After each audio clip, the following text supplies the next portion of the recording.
అందరికీ ఆత్మీయ నమస్కారాలు. మాతృదేవోభవ, పితృదేవోభవ, ఆచార్య దేవోభవ.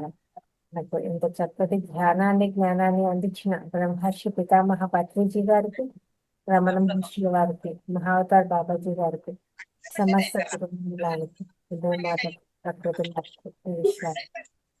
అందరికీ కూడా ఆత్మ నమస్కారాలు. ఈ జూమ్ సెషన్ అందించిన రంగనాథ్ సార్ గారికి ఆత్మ నమస్కారాలు. మహావతార్ ఫౌండేషన్ లో 534 రోజు క్లాస్ కి అందరికీ స్వాగతం మాస్టర్స్. ఈరోజు మనకు శ్వాసే గురువు అనే అద్భుతమైన కాన్సెప్ట్ ను వివిజి రాజు గారు, సీనియర్ పిరమిడ్ మాస్టర్, అలాగే ఎయిర్పోర్ట్ రాజు గారుగా ఎంతో గొప్ప పేరు తెచ్చుకొని ఆధ్యాత్మికంగా ఎంతో జ్ఞానాన్ని అందిస్తూ ధ్యాన ప్రచారం చేస్తున్నారండి. ఇద్దరు దంపతులు కూడా అంత అద్భుతమైన మాస్టర్ మన క్లాస్ కి రావడం జరిగింది. సార్ ద్వారా జ్ఞానాన్ని తీసుకునే ముందు కాసేపు మెడిటేషన్ చేసుకున్నాము, ఆ తర్వాత జ్ఞానాన్ని తీసుకున్నాము. Okay sir, welcome to the session. Yes sir, అరుణాచలంలో నేను మీతో మాట్లాడడం జరిగింది సార్. అక్కడ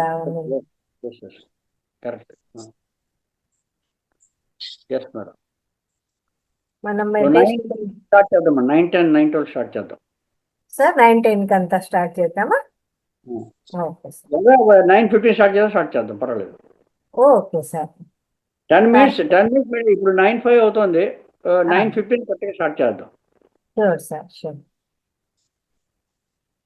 అప్పటికి అట్లీస్ట్ 10 మంది వస్తారు. అట్లీస్ట్ వస్తారు సార్, ఖచ్చితంగా జాయిన్ అయిపోతారు. ఒక 10 minutes అటు ఇటు వచ్చేస్తారు. Okay, right. Okay madam. Yes masters, అందరూ కూడా ఒక గ్లాస్ మంచినీళ్ళు తీసుకోండి. ఒక గ్లాస్ మంచినీళ్ళు పక్కన పెట్టుకొని స్థిర సుఖ ఆసనంలో కూర్చుందాము. వేళ్ళలో వేలు వేసుకుందాము, కాళ్ళు క్రాష్ చేసుకుందాము. పిరమిడ్ ఉన్న వాళ్ళందరూ చక్కగా పిరమిడ్ పెట్టుకొని ఆనాపానసతి ధ్యానాన్ని చూసుకుందామండి. సహజంగా సరళంగా జరిగే శ్వాసని గమనిద్దాము. ఇక్కడ ఏ నామము లేదు, ఏ నామస్మరణ లేదు, ఏ మంత్రము లేదు, ఏ జపము లేదు. కేవలము శ్వాసని గమనిద్దాము.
ఓకే.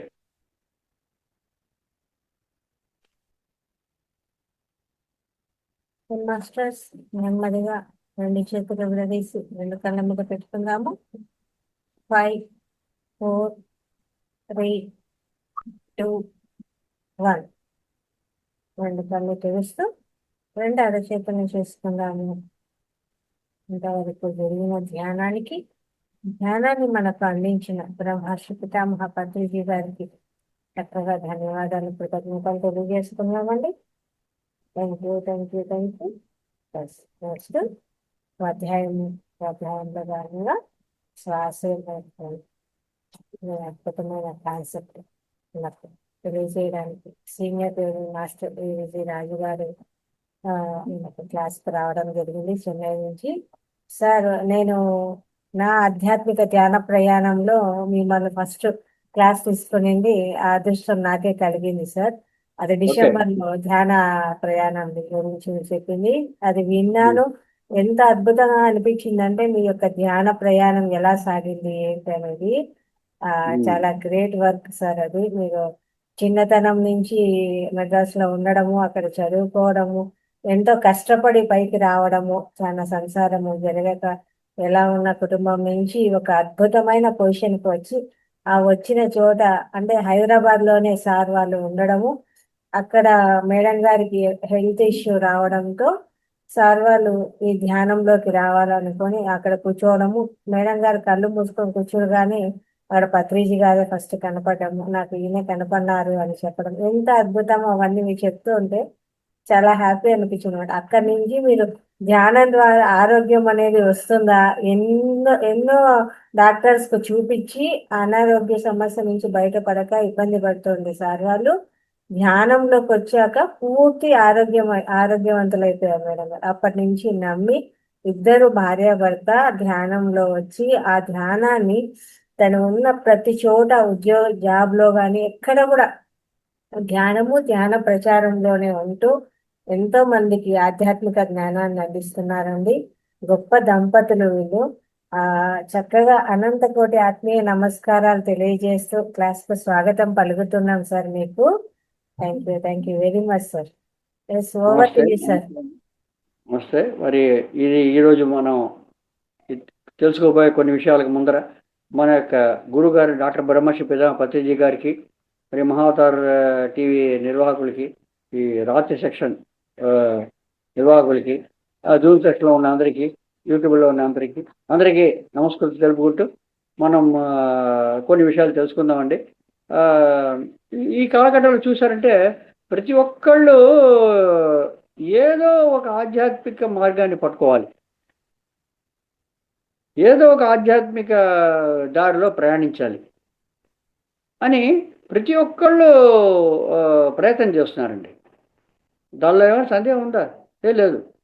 చూసారు, ఇప్పుడు ఎక్కడైనా భగవద్గీత చెప్తున్నాను అనుకోండి, అక్కడికి వెళ్ళిపోవడం, లేదా రామాయణ భారతం మహాభారతం చెప్తుంటే అక్కడికి వెళ్ళడం. అలా కాకుండా ఇంకా టీవీలో చూసారంటే మార్నింగ్ పూట 5:30 నుంచి 7:30 దాకా బోల్డ్ ఆధ్యాత్మిక కార్యక్రమాలే. 24 గంటలు ఆధ్యాత్మిక కార్యక్రమాలు ఉండే ఛానల్స్ ఉన్నాయి. శ్రీ వెంకటేశ్వర భక్తి ఛానల్, భక్తి టీవీ, ఆస్థా టీవీ, ఇలా చాలా చాలా ఛానల్స్ ఉన్నాయి. మరి ఇన్ని ఛానల్స్ ఉన్నాయి, ఇంత కృషి జరుగుతోంది. మరి ఈ ప్రపంచం లోపల ఎన్నో భాషలు ఉన్నాయి. ఆయా భాషల్లో ఉండే ఆయా ఆధ్యాత్మిక గురువులు ఆయా వాళ్ళకి తెలిసిన భాషలో వాళ్ళ యొక్క అనుచరులకి, శిష్యులకి ఆధ్యాత్మిక ప్రవచనాలు చెప్తున్నారు కదా. ఇంత జరుగుతుంది కదా. ఇంత జరుగుతుందంటే, ఇంత జరుగుతుంటే మనకి ఏం కావాలి? ఆఖరికి మనకు కావాల్సిన ఏంటంటే నిజమైన మార్పు, ఆధ్యాత్మికలో ఎదగడానికి కావాల్సిన మార్పు. అది వస్తుందా అసలు? చూసారా, అసలు ఆ మార్పు వస్తుందా మనకి? మనమేమో ప్రవచనాలు వింటున్నాం, అని చేస్తున్నాం, బోల్డ్ కార్యక్రమాలకు వెళ్తున్నాం, వస్తున్నాం, అన్నీ అయిపోతుంది. అది విన్నంతసేపు బాగుందంటాం, చెప్పట్లు కొట్టేస్తాం, బయటకు వచ్చినంటే మళ్ళీ కుక్కతో ఒకలా బుద్ధి అయిపోతుంది కదా. సో నిజమైన మార్పు అసలు రావటం లేదు. ఎందుకు రావట్లేదండి? ఎవడి మీద తప్పు ఉంది? ఎక్కడో తప్పు జరుగుతుంది, లేకపోతే రావాలి కదా. ఇంత బ్రహ్మాండమైన ఆధ్యాత్మిక బోధనలు జరుగుతున్న ఈ కాలంలో మనం కూడా వెళ్తున్నప్పుడు మరి ఎందుకు మనలో మార్పు రావట్లేదు? ఎందుకు మన కుక్కతో వంకలా తయారైపోతున్నాము? ఎవరు తప్పు? మనం అంతా అనుకుంటాం, నా మీద తప్పండి, నేను సరిగ్గా వెంటలేదు. No no no no no మీ తప్పు, మీ నా వెంటలే అంటే నేను ఒప్పుకోనండి. ఎందుకంటే మనం అందరూ కృషి చేస్తున్నాం, వెళ్తున్నాం, ఏ సమయం చిక్కితే ఆ సమయంలో వెళ్తున్నాం, వింటున్నాం, దాన్ని ఆస్వాదిస్తున్నాం, కానీ మార్పు రావట్లేదు. అంటే ఎక్కడ తప్పు జరుగుతోంది? తప్పు మనమే లేదు. మనమే తప్పు లేకపోతే ఎక్కడ ఉండదు తప్పు? జాగ్రత్తగా ఆలోచించారంటే దీన్ని చెప్పడానికి కొంచెం ధైర్యం కూడా కావాలి చెప్పడానికి. ఎక్కడ తప్పు జరుగుతుందంటే ఎవరికి మన బోధ చేస్తున్నారో వాళ్ళ దగ్గర ఉంది తప్పు. మీరు ఆశ్చర్యపోతారు, అయ్యి ఇదేంటండి బాబు, ఆయన బోధ చేస్తుంటే ఆయన మీద తప్పంటారేంటి, నేను సరిగ్గా వింటలేదు. నో, మనం వింటున్నాం. ఇప్పుడు చూడండి, ఇప్పుడు రాత్రి 10 గంటల సమయంలో కూడా మనం జూమ్ సెషన్లో కూర్చుని వినడానికి కూర్చున్నామా కదా. మరి మన ప్రయత్నం ఎక్కడ లోపం ఉందండి? అలాగే ఎన్ని చోట్ల ఎన్ని సెక్షన్లు జరుగుతున్నాయండి రాత్రంగా పొగడనక? ఎంతమంది వెళ్తున్నారండి? సో తప్పు ఎవరి ఉంది అంటే, తప్పు మనకి ఎవరైతే మనకి బోధ చేస్తున్నారో వాళ్ళమే ఉందండి. అదేమిటండి? అవును, కరెక్టే. వాళ్ళు సరిగ్గా చెప్పాల్సిన విషయాన్ని చెప్పే విధంగా మన బుర్రలోకి వెళ్ళి అంటుకునేట్టు చెప్పకపోతే అది ఏమవుతుంది? ఈ చెవిలోకి వచ్చి ఈ చెవిలోంచి వెళ్ళిపోతుంది, లేదా మ్యాక్సిమం ఈ చెవిలోంచి వచ్చి ఈ చెవిలోకి వెళ్ళిపోతుంది. మనకి మళ్ళీ మార్పు రావాలంటే ఎలా రావాలి? ఈ చెవిలోంచి మెదడులోకి ఎక్కాలి, అప్పటికైనా మార్పు రావాలి మనకి. కానీ వాళ్ళు చెప్పేదంటే ఏమవుతుంది? ఇక్కడి నుంచి ఇలా వెళ్ళిపోతుంది, లేదా ఈ చెవి నుంచి ఈ చెవిలో వెళ్తుంది. అంటే మన బుర్రలో వెళ్ళి అతుక్కునేట్టు మనకి చెప్పటం లేదండి వాళ్ళు. మన ప్రయత్నం లోపల లేదు. లోపం ఎక్కడుంది? చెప్పేవాళ్ళలో ఉందండి. అదేంటండి అలా అంటారు మీరు? దానిలో సందేహం లేదండి. అంతే, చెప్పేవాళ్ళ మీదే లోపం. సరిగ్గా చెప్తే వెళ్ళిపోతాం కదా మనం, బ్రహ్మాండంగా మార్పు వస్తుంది కదా. మరి ఎందుకు చెప్పటం లేదండి? ఓ చిన్న కథ తెలుసుకుందామండి. ఒక అడవిలో ఒక పిల్లి, పులి ఉన్నాయి. పిల్లి గురువు గారు, పులి శిష్యుడు. మరి పిల్లి అన్నీ శిష్యుడికి నేర్పిస్తుంది, పులికి నేర్పిస్తుంది. కొంతకాలం అయిన తర్వాత అన్ని విద్యలు నేర్పించేసాయన అని చెప్తుంది గురువుగారు చెప్తారు. ఎవరు? పిల్లి శిష్యుడికి, పులికి చెప్తుంది. నాన్న నీకు అన్ని విద్యలు నేర్పించేశాను, ఇంకా నేర్పించేస్తుంది ఏం లేదు, బ్రహ్మాండంగా ఉంది. శిష్యుడు పులి కూడా చాలా సంతోషం. ఓ బ్రహ్మాండంగా ఉంది అని చెప్పేసి. ఓకే, నడిచి వెళ్తున్నాయి పులిను పిల్లిను అడవిలో. ఓ రోజు వెళ్తుంటే మిట్ట మధ్యాహ్నం అయిపోయింది. బాగా పులికి ఆకలిస్తుంది. అది చుట్టుపక్కల చూసింది, ఎవరున్నారా ఏంటి సమాచారం అని చెప్పేసి. అడవి కదా, వేటాడాలి కదా. చుట్టుపక్కల చూసింది, ఏ కనిపించడం లేదు. పక్కన గురుగారిని పిల్లి ఉంది, ఆకలా దంచేస్తుంది. ఏం చేయాలి అని పులిగా డిసైడ్ చేశారు, ఈ పూటకి మనం ఈయన కానిచేద్దాం అని. కానీ మాస్టర్స్, ఎప్పుడైతే పులి అలాగా అనుకుందో వెంటనే పిల్లికి తెలిసిపోయింది. సరే,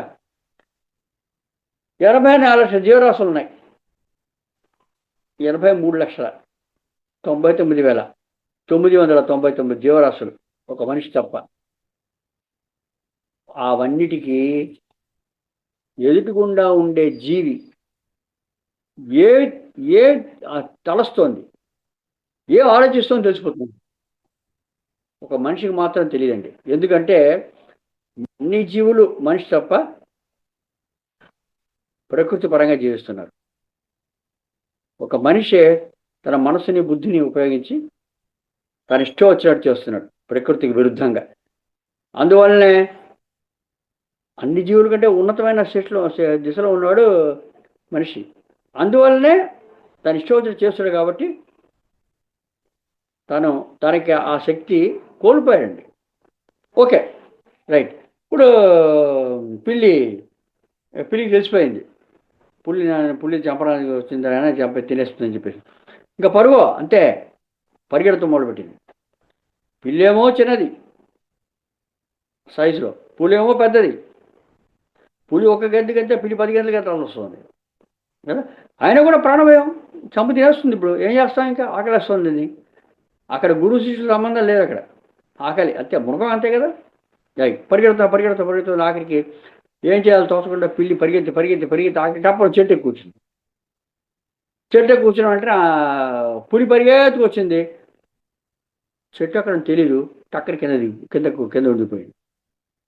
అప్పుడు గుర్తొచ్చింది శిష్యుడికి, పులికి, ఓ గురువుగారు, ఇదేంటి అన్ని విద్య నేర్పించారే, ఈ విద్య నేర్పించలేదేంటి, ఇది నాకు ఎక్కడం నాకు తెలియదా, దయచేసి నాకు చెప్పండి. గురువు గారైన పిల్లి చెప్పింది, నాయన ఈ ఒక్క విద్య చెప్పలే కాబట్టి నేను ప్రాణాలతో ఉన్నాను, లేకపోతే బండి కడుపులో ఉండేవాడిని. అయ్యో నేను చంపనండి, దయచేసి రండి, ఇది కూడా చెప్పించేసేయండి. చాలే నాయన, ఇంతవరకు చెప్పింది చాలు, టాటా బై బై, వెళ్ళిరా, థ్యాంక్ యూ అని చెప్పేసింది. ఎందుకు చెప్పారంటే మాస్టర్స్, ఈ కాలంలో ఉండే ఆధ్యాత్మిక గురువులు వాళ్ళందరూ కూడా చెప్పవలసిన విషయాన్ని మన యొక్క మనసుకి వెళ్ళి హత్తుకునేట్టు చెప్పరు. ఎందుకంటే మన యొక్క ధనం మూలాన్ని, మన యొక్క ప్రాణాలతోటి, మన యొక్క మానాలతోటి వాళ్ళు జీవిస్తున్నారండి ఇప్పటి కాలపు ఆధ్యాత్మిక గురువులు. అందుకోసమే చెప్పాల్సిన విషయాన్ని సరిగా చెప్పేశామంటే ఎవరు వెళ్తారు వాళ్ళ దగ్గరికి? మరి వాళ్ళు ఎలా బతుకుతారు? వాళ్ళు బతికేదే మన యొక్క ధనమాన ప్రాణాలతోటి, చూసారా. అందువల్ల చెప్పాల్సిన విషయం చెప్పరు. కానీ వాళ్ళు కూడా మనసాక్షి ఉంది కదా. ఏ ఆధ్యాత్మిక ప్రదర్శన చెప్పాలని, ఏం చెప్పాలని ఊరికే చెప్పరు కదా, డబ్బులు తీసుకుని చెప్తారు కదా. వాళ్ళకి 2 1 4 ఫేర్ ఇవ్వడం, భోజన ఖర్చులు, భోజనాలు ఏర్పాటు చేయడం, చెప్పినందుకు కొంత కానుకలు అప్పచెప్పడం, మొత్తమే డబ్బులు తీసుకోమని చెప్పరు, అంతే కదా. మరి వాళ్ళ బతుకుతున్నారు, అది అలాగే బతుకుతున్నారు వాళ్ళు. కానీ డబ్బులు తీసుకుంటున్నారు కాబట్టి చెప్పాల్సిన విషయం చెప్పకుండా దాటేశారనుకోండి, వాళ్ళ మనస్సాక్షికి విరోధంగా వాళ్ళు చెప్తున్నట్టు అవుతుంది కదా. అందువల్ల వాళ్ళు ఏం చెప్తారంటే ఓ భగవద్గీత శ్లోకం చెప్తారు బ్రహ్మాండంగా. మనం ఆహా ఊహో చాలా బాగుంది చాలా బాగుంది చెప్పి మైమరిచిపోయి వినిస్తూ ఉంటాం. గబుక్కలు 4 మాటలు చెప్తారు మధ్యలో, మనం చప్పట్లు కొట్టేసి అలాగా మైమరిచిపోయి వింటుంటాం. వెంటనే ఇంకో శ్లోకం వెళ్ళిపోతారు. ఆ 4 మాటలు మన చెవిలో పడినా పడవు. వాళ్ళకి సంబంధించినంత వరకు నేను చెప్పడం చెప్పేశాను, వాళ్ళు వినలేదు. చూసారా, ఇది ఎందుకంటే వాళ్ళు డబ్బులు తీసుకుంటున్నారు కదా, వాళ్ళ మనస్సాక్షి విరోధంగా వాళ్ళు ప్రవర్తించకూడదు కదా. అయిపోయింది, నా నా డ్యూటీ అయిపోయింది నాన్న, నువ్వు వెళ్ళలేదు, నేనేం చేస్తాను. చూసారా మాస్టర్, మనం జాగ్రత్తగా గమనించామంటే ఈ ప్రవచనాల్లో ఎక్కడో ఒక చోట మనకు ఒక మాట వినిపిస్తుందండి, 4 మాటలు. ఏమిటి అంటే ఇవంతా ఏం లేదండి, సింపుల్గా మనం శ్వాస మీద ధ్యాస పెట్టి సాధన చేసామంటే మనకు అన్నీ లభిస్తాయండి అని చెప్పేసి మళ్ళీ ఒక శ్లోకం వెళ్ళిపోతారు. కానీ ఆ మాటలు మన చెవిలో వినిపించడం ఉంటాయి. మనం చప్పట్లు కొట్టేసి ఓ బ్రహ్మాండంగా మర్చిపోయి ఉంటాం. అయిపోయింది సంగతి. వాళ్ళ సంబంధించిన వరకు అయిపోయింది. నేను చేశాను, నేను జస్టిఫై చేశాను, నేను తీసుకుని డబ్బులకి నేను పని చేశాను, వాళ్ళు వెళ్ళలేదు, నన్ను ఏం చేయమంటారు అంటే వెళ్ళిపోతారు, అంతే అయిపోయింది. చూసారా మాస్టర్స్. సో అందువల్లే మనకి మార్పు పట్టలేదు. అప్పుడు ఏం చేయాలి మనం ఎలాంటి గురువుని పట్టుకోవాలి, మనం ఏ ఆధ్యాత్మిక గురువుని పట్టుకోవాలి మన ఆత్మపరంగా ఎదగాలంటే? అంటే మాస్టర్స్, ఒక ఆధ్యాత్మిక గురువుకు ఉండవలసిన లక్షణాలు ఏమిటి అని తెలుసుకోవాలి మొట్టమొదట. ఓకే, మొట్టమొదటి లక్షణము,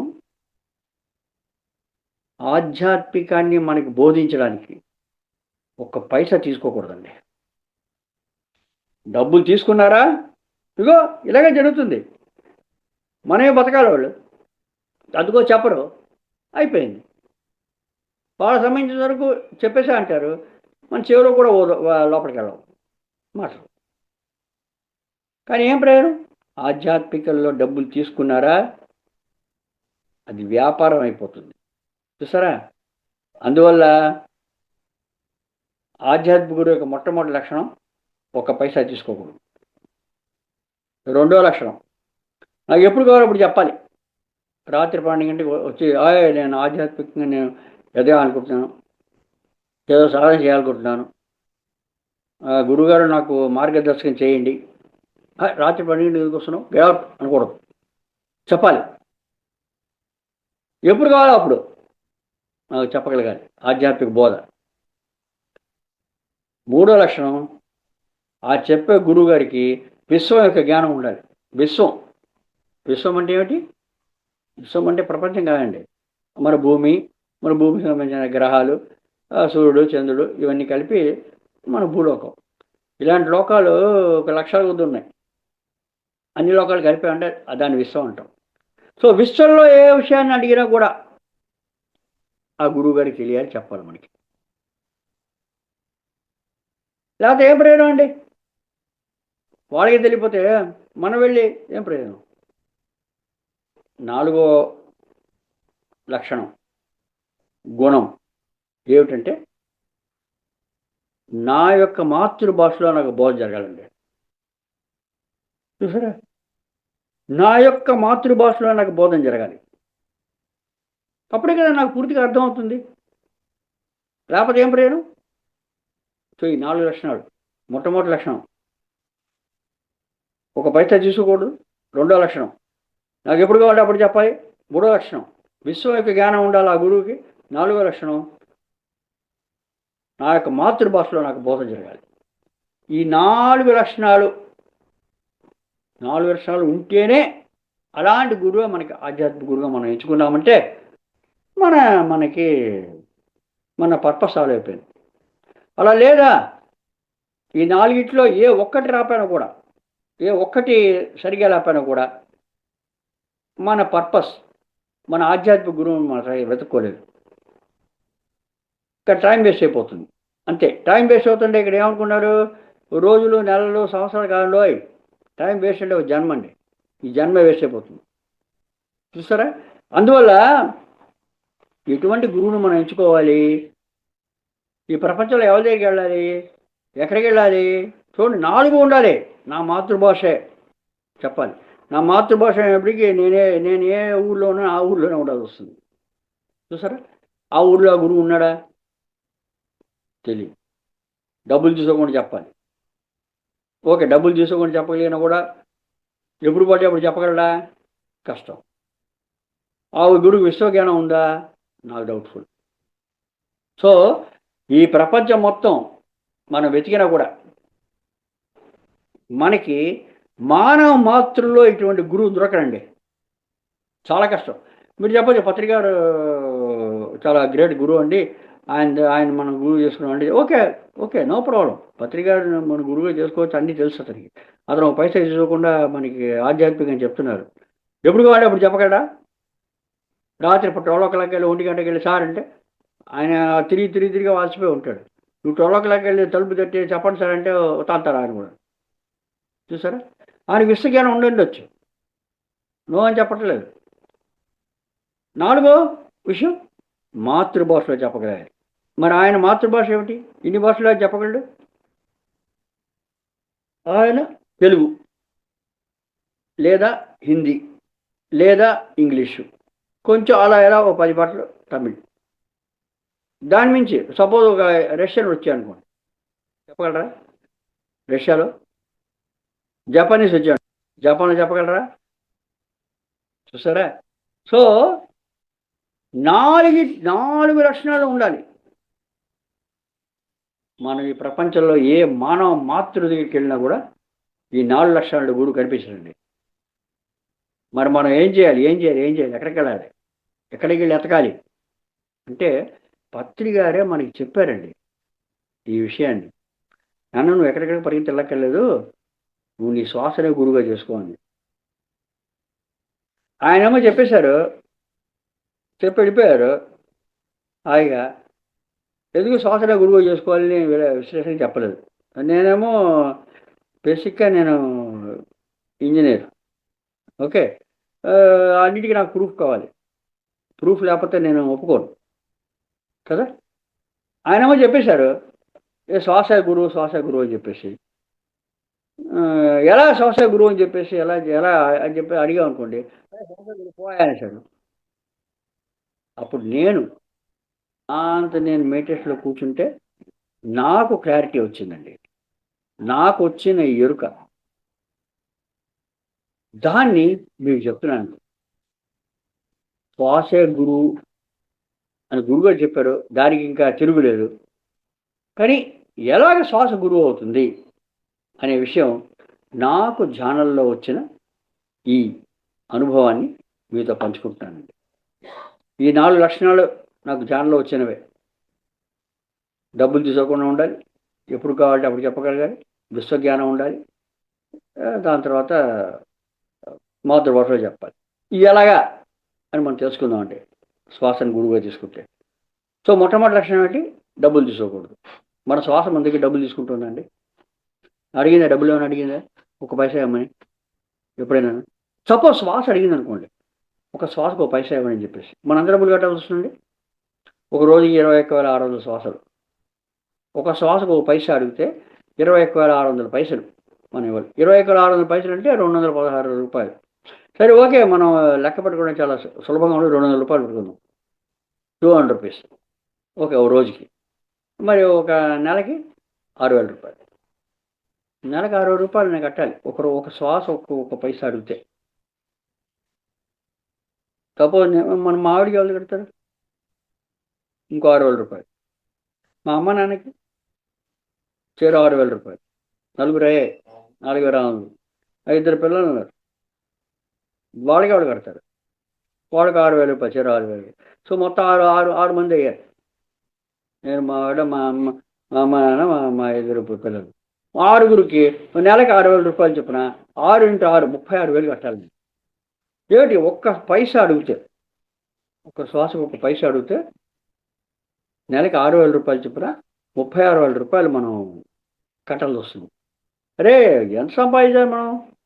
మన సంపాదించిన దాంట్లో 36,000 రూపాయలు మన దీకపోతే ఇంకా మనకి ఎంత మిగులుతుంది?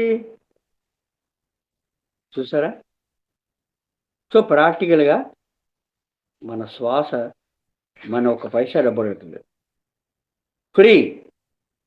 పుట్టినప్పటి నుంచి చిట్ట చివరి క్షణం దాకా ఫ్రీ.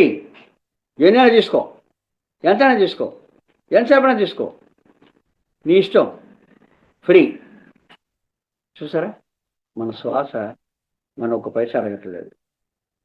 అడిగితే అవుతుంది చెప్పాను, మన సంపాదనలో సగం పైన అడిగే పెట్టాలి వస్తుంది.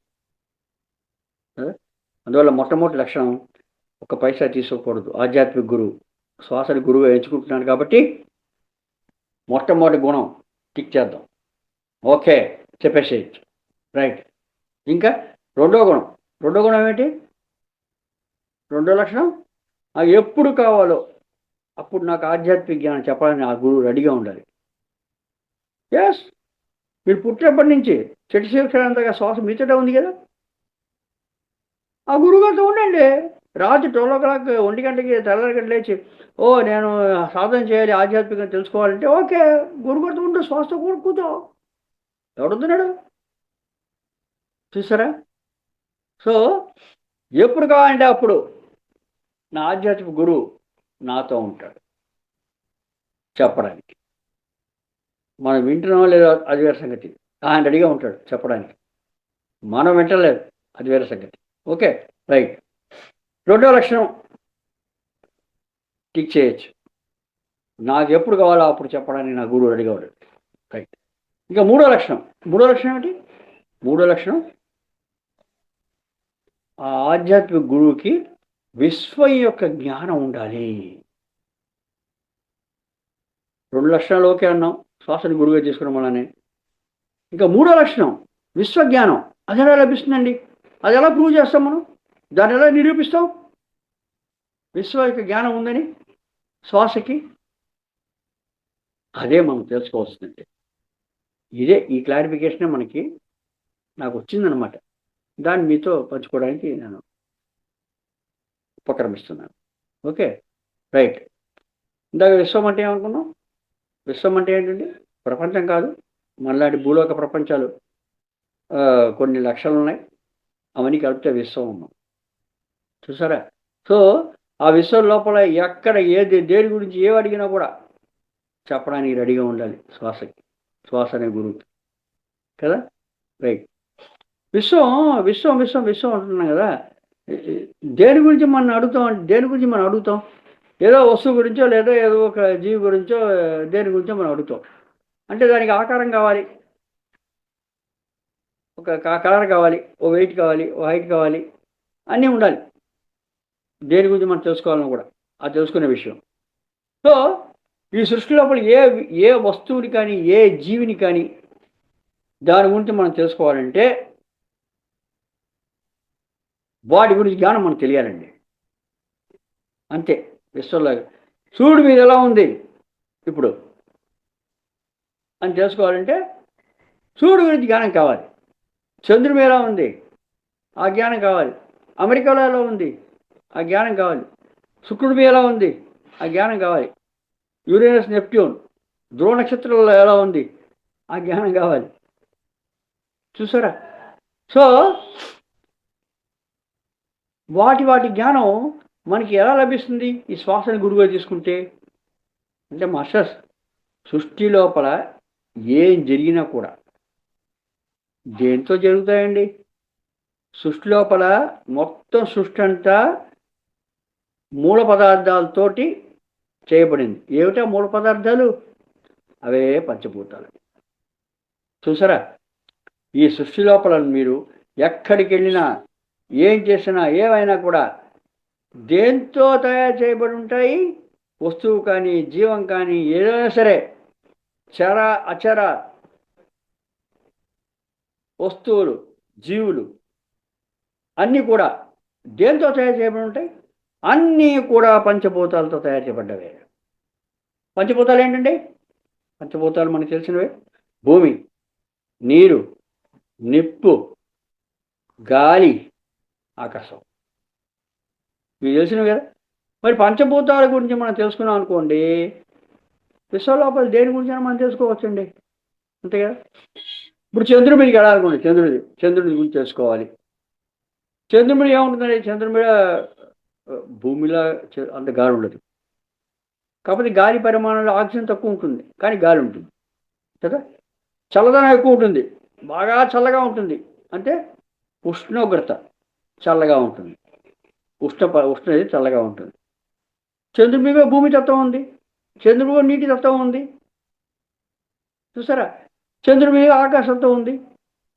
సో చంద్రుడి గురించి మనం తెలుసుకోవాలంటే చంద్రుడి యొక్క పంచభూత తత్వాలు తెలుసుకోవాలి.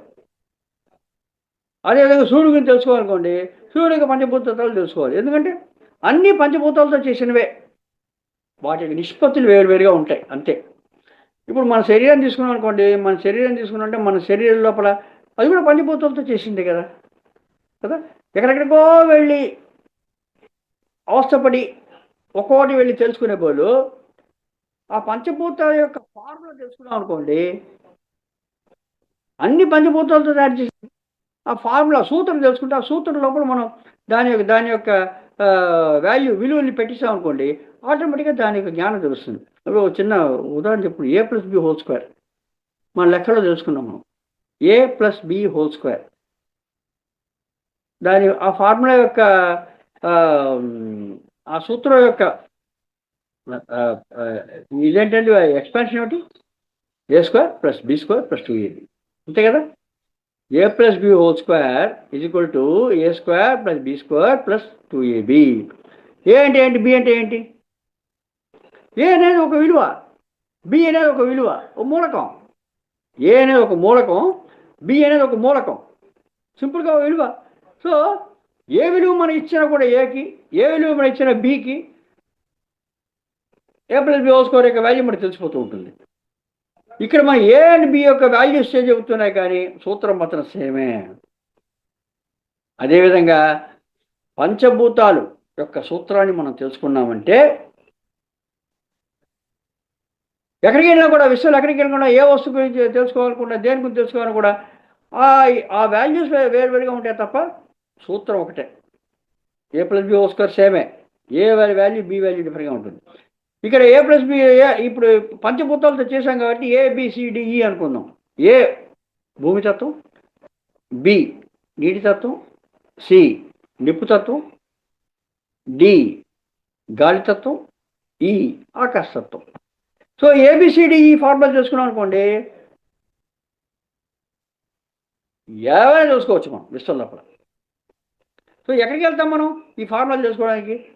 ఎక్కడికో పరిగెడితే ఏం ప్రయోజనం అండి? ఎక్కడికి పరిగెత్తక్కర్లేదు. ఈ విశ్వంలో మనం కూడా భాగం కదా, మనం కూడా దేంతో తయారు చేయబడ్డాం, మనం కూడా పంచభూతాలతో తయారు చేయబడ్డాం.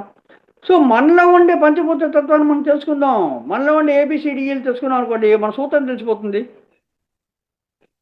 విశ్వంలో దేని గురించి మనం తెలుసుకోవచ్చు. సో మనలో ఉండే ABCDలు ఎలా తెలుసుకోవాలి అంటే మన లోపలికి ప్రయాణం చేయాలండి. బయట నుంచి అన్నీ కనిపించాం కదా, బయట నుంచి ఊరికే భౌతిక శరీరం కనిపిస్తున్నా పంచభూతం తయారు చేసింది మూలంగా తెలుసుకోవాలంటే లోపలికి వెళ్ళాల్సిందే. సో మన లోపలికి ప్రయాణం చేయడానికి, మనలోకి ప్రయాణం చేసేదే మన ఈ ధ్యాన పద్ధతి అండి. చూసారా? ఓకే. సో ఇప్పుడు మనలో ప్రయాణం చేసి మనలో ఉండే ఈ పంచభూత తత్వం అని తెలుసుకోవాలి. మొట్టమొదటి తత్వం ఏమిటి? భూమితత్వం. భూమితత్వం ఎక్కడ ఉందండి మనకి? మన ఎముకలు, ఈ చర్మం మీద చూసారంటే మట్టి, ఈ చర్మం, ఈ ఎముకలు, దాని తర్వాత మన మాంసం, ఇవన్నీ కూడా భూమితత్వంలోకి వస్తాయి. ఎముకలు లేవనుకోండి ఏమవుతాం మనం? మాంసం ముద్దైపోతాం కదా. మాంసం లేవనుకోండి ఎముకలు గూడైపోతాం. చూసారా? సో ఇవన్నీ భూమితత్వానికి. చర్మం ఇలా అన్నాం అనుకోండి మట్టి వచ్చేస్తాం, మట్టి భూమితత్వం. చూసారా? ఓకే. సో ఇది భూమితత్వం మనలో ఉంది. అంటే మనలో మన గురించి మనం తెలుసుకుంటున్నాం అండి మాస్టర్స్, రైట్. దాంట్లో నీటితత్వం. నీటితత్వం అంటే ఏంటండి? చాలా జలం, నీరు, కన్నీరు, నీరు, రక్తం, నీరు, మూత్రం, నీరు. చూసారా? చీవిడి నీరే, చెమట నీరు, ఈ విధంగా మాస్టర్స్ మనలో 70% నీరు, మిగతా ఉండే 30%లో మిగతా 4 భూతాలు ఉన్నాయి. నిష్పత్తులు వేరువేరుగా ఉంటాయి, కానీ 70% నీరు. ప్రత్యేక మనిషిలో 70% బరువు నీరే ఉంటుంది. మిగతా 4 భూతాలు వేరువేరుగా ఉంటాయి నిష్పత్తులు. ఏబిసిడిఈలు ఫార్ములా చేసుకుంటున్నాము. సో నీటి తత్వం.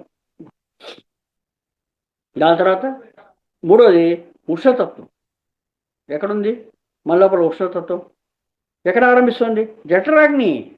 చూసారా, కడుపులో ఎలుకలు పరిగెడుతున్నాయంటాం. జఠరాగ్ని అక్కడి నుంచి ఆరంభిస్తుంది.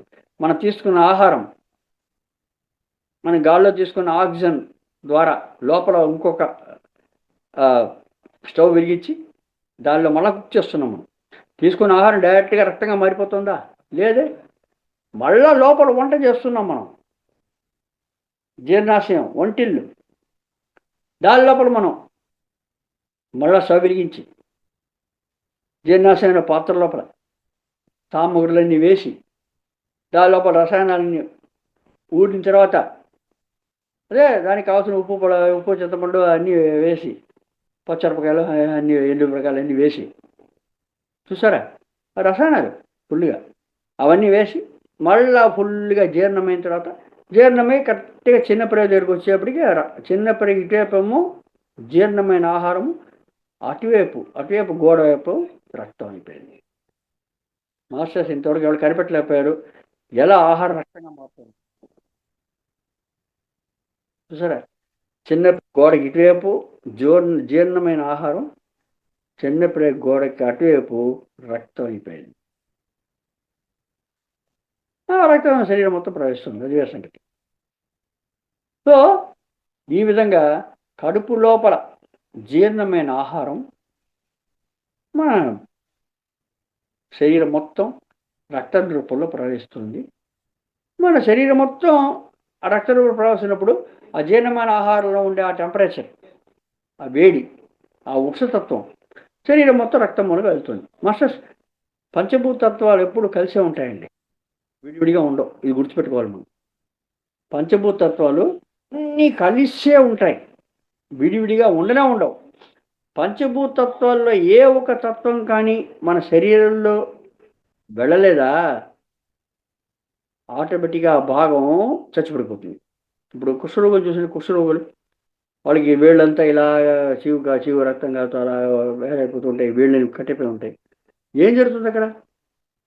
వాళ్ళకి పంచభూత తత్వాలు ఆ వేళ్ల లోపలికి రక్తం మూలంగా తీసుకెళ్ళబడలేదు, అందుకోసం వేళ్ళని పడిపోతున్నాయి. చూసారా? సో పంచభూతత్వాలు అన్నీ కలిసి ఉంటాయి, విడివిడిగా ఉండవు. ఒకే చోట ఫుల్గా శరీరం మొత్తం వ్యాపించి ఉంటాయి, కలిసే ఉంటాయి. నిష్పత్తులు వేరువేరుగా ఉండొచ్చు, కలిసే ఉంటాయి. ఆ విధంగా ఉష్ణతత్వం జఠరాగ్ని నుంచి ఆరంభించి శరీరం మొత్తం ప్రవహిస్తూ ఉంటుంది. చూసారా? అందుకోసమే శరీరం మొత్తంలో మనకి ఉష్ణోగ్రత, మన ఉష్ణోగ్రత ఏంటండి? 98.4 degrees ఫారెన్హీట్. చూసారా? శరీరం మొత్తం ఉంటుంది ఆ ఉష్ణోగ్రత. ఎవరైనా బతికారా తెచ్చారా అంటే వెంటనే ఇక్కడ పెట్టి చూస్తాం, లేదా ఇక్కడ పెట్టి చూస్తాం కదా. ఇది ఇక్కడ పెడతాం శరీరం మొత్తం ఉంటుంది చెప్పాను కదా. అంటే ఇక్కడ ఈ తోలు మందం తక్కువ అండి, పలచగా ఉంటుంది. అందువల్ల ఈ ఉష్ణాన్ని మనం తొందరగా గ్రహించవచ్చు. చూస్తారా? తొడ దగ్గర చేతికి ఇలా పట్టుకోవచ్చు కదా, పట్టుకుని ఇక్కడ తోలు మందం ఎక్కువ, దళసరిగా ఉంటుంది. అందువల్ల మన ఉష్ణోగ్రతను మనం అనుభవించలేము. చూసారా? అందువల్ల ఈ మెడ కింద తోడు కొంచెం తక్కువ ఉంటుంది. అంటే దీనికంటే తక్కువగా ఉండే తోడు ఇక్కడ చర్మం, నుడిది మీద ఇక్కడ పెట్టి చూస్తాం సార్, ఎలా ఉండాలి, టెంపరేచర్ ఎక్కువైందా తక్కువైపోయిందా అని. చూసారా? శరీరం మొత్తం ఉంటుంది, కానీ ఇక్కడ మొత్తం ఈజీగా మనం దాన్ని అనుభవంలోకి తెచ్చుకోవాలి. తత్వం శరీరం మొత్తం వ్యాపించి ఉంటుంది. భూమి తత్వం కూడా అలా వ్యాపించి ఉంటుంది. దాని తర్వాత నీటి తత్వం కూడా వ్యాపించింది, చెప్పగల రక్తం మూలంగా తీసుకెళ్తుంది. ఉష్ణతత్వం కూడా అలా వ్యాపించి ఉంటుంది. ఇంకా దాని తర్వాత నెక్స్ట్ ఏమిటి, నాలుగవది గాలి తత్వం, వాయుతత్వం. అది ఎక్కడ ఉందండి? అది మనం పీల్చుకునే గాలి అంటాం మనం కదా, లోపలికి పీల్చుకునే గాలి. ఆ లోపలికి పీల్చుకునే గాలి ఊపిరితిత్తులోకి వెళ్ళి దానిలో ఉండే ఆక్సిజన్ మన రక్తంలోకి వచ్చి ఆ రక్తంలో ఉండే కలుషిత రక్తంలో ఉండే కార్బన్ డైఆక్సైడ్ మన ఊపిరి బయటకు వదిలిపెట్టి వెళ్ళిపోతుంది. ఇంతే కదా గాలి తత్వం. ఇదిగా జరుగుతుంది. మాస్టర్స్ మనకి దెబ్బ తగిలిందనుకోండి, చిన్న దెబ్బ తగిలిందనుకోండి చేతి మీద, రక్తం వస్తూ ఉంటుంది. ఏమవుతుంది కొంతసేపు అయిన తర్వాత? టక్కని గడగడిపోతుంది రక్తం. అంటే గాలి తగిలితే రక్తం గడిగడికి వస్తుంది. మరి అలాంటప్పుడు మనం పీల్చిన గాలి రక్తం లోపలికి ఎలా వెళ్తుందండి గడగడకుండా? మాస్టర్స్ ఇక్కడే మనం కొంచెం తెలుసుకోవాల్సిన విషయం ఉంది. ఎలా వెళ్తుంది అంటే, మనందరికీ బ్లడ్ టెస్ట్ చేస్తుంటాం ఎప్పుడో ఒకప్పుడు, ముఖ్యంగా గర్భిణీ స్త్రీలకి బ్లడ్ టెస్ట్ చేస్తారు. ఏం చేయాలి, బాగా నీరసంగా ఉందండి, అలసటగా ఉందండి, ఒక బ్లడ్ టెస్ట్ చేయి. బ్లడ్ టెస్ట్ చేసి దానిలో ఏం తెలుస్తుంది? ఏదో తక్కువ ఉందని చెప్తారు. ఏం తక్కువ ఉందని చెప్తారు కదా? హిమోగ్లోబిన్. హిమోగ్లోబిన్ తక్కువ ఉంది అని చెప్తారు. సో హిమోగ్లోబిన్ తక్కువ ఉందంటే నీరసంగా ఉందండి అంటారు. మాస్టర్స్ ఆ హిమోగ్లోబిన్ ఎలా ఉంటుంది? రక్తాన్ని ఇప్పుడు పట్టుకు చూసారా? రక్తాన్ని పట్టుకు చూసారనుకోండి, జిగట జిగటగా ఉంటుంది. ఇలా పట్టుకుంటే అంటుకుంటాయి రెండు వేళ్ళు, వదిలితే ఊడిపోతాయి, పట్టుకుంటే అంటుకుంటాయి, వదిలితే ఊడిపోతాయి. చూసారా? సో జిగట జిగటగా ఉండే పదార్థం రక్తంలో ఉంది, అదే హిమోగ్లోబిన్. ఇప్పుడు ఏమవుతాయంటే మనం తీసుకున్న గాలిలో ఉండే ఈ ఆక్సిజన్ అణువులు ఈ హిమోగ్లోబిన్ అణువుల మీద కూర్చుని రక్తంలో ప్రవేశిస్తాయండి. ఈ హిమోగ్లోబిన్ మూలన యాంటీ అట్రాక్ట్ ఉంటుంది. సో ఈ ఆక్సిజన్ కూడా ఆ హిమోగ్లోబిన్ అణువు మీద కూర్చుని రక్తంలో ప్రవేశిస్తుంటుంది. లోపల తీసుకున్న గాలిలో ఉండే ఆక్సిజన్ ధమనుల ద్వారా, సిరల ద్వారా వచ్చి గుండెలోకి పంప్ చేస్తే ఊపిరితిత్తులోకి వచ్చి దానిలో ఉండే కార్బన్ డైఆక్సైడ్ని ఆ ఊపిరితిత్తులకు అందించి అవి శుద్ధీకరించబడి ధమనుల ద్వారా మంచి రక్తం శరీరం మొత్తం వెళ్తుంది. అంతే కదా? మంచి రక్తాన్ని ధమనులు, చెడు రక్తాన్ని సిరలు తీసుకెళ్తాయి. సో మంచి రక్తంలో వెళ్ళే ధమనుల వల్లగా వెళ్ళే ఈ రక్తంలో ఉండే హిమోగ్లోబిన్ మీద ఉండి ఆక్సీ హిమోగ్లోబిన్ రూపంలో గాలి వెళ్తుందండి రక్తం లోపలికి. శరీరం మొత్తం వెళ్ళిపోతుంది, అంత పని అయిపోతుంది. పని అయిపోయిన తర్వాత మళ్ళీ దానికి మలినాలు తయారవుతాయి. మలినాలు అంటే కార్బన్ డైఆక్సైడ్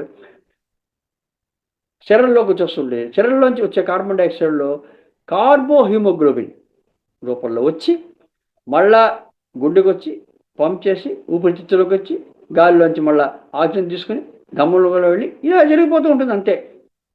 సో మొత్తం మీద హిమోగ్లోబిన్ అణువు మీద మంచి రక్తంతో వెళ్ళేటప్పుడు ఆక్సి హిమోగ్లోబిన్, కలుషిత రక్తంతో వచ్చేప్పుడు కార్బోహిమోగ్లోబిన్ రూపంలో గాలి అణువులు శరీరం మొత్తం రక్తం కూడా ప్రసరిస్తాయండి. చూసారా? ఈ విధంగా మన గాలి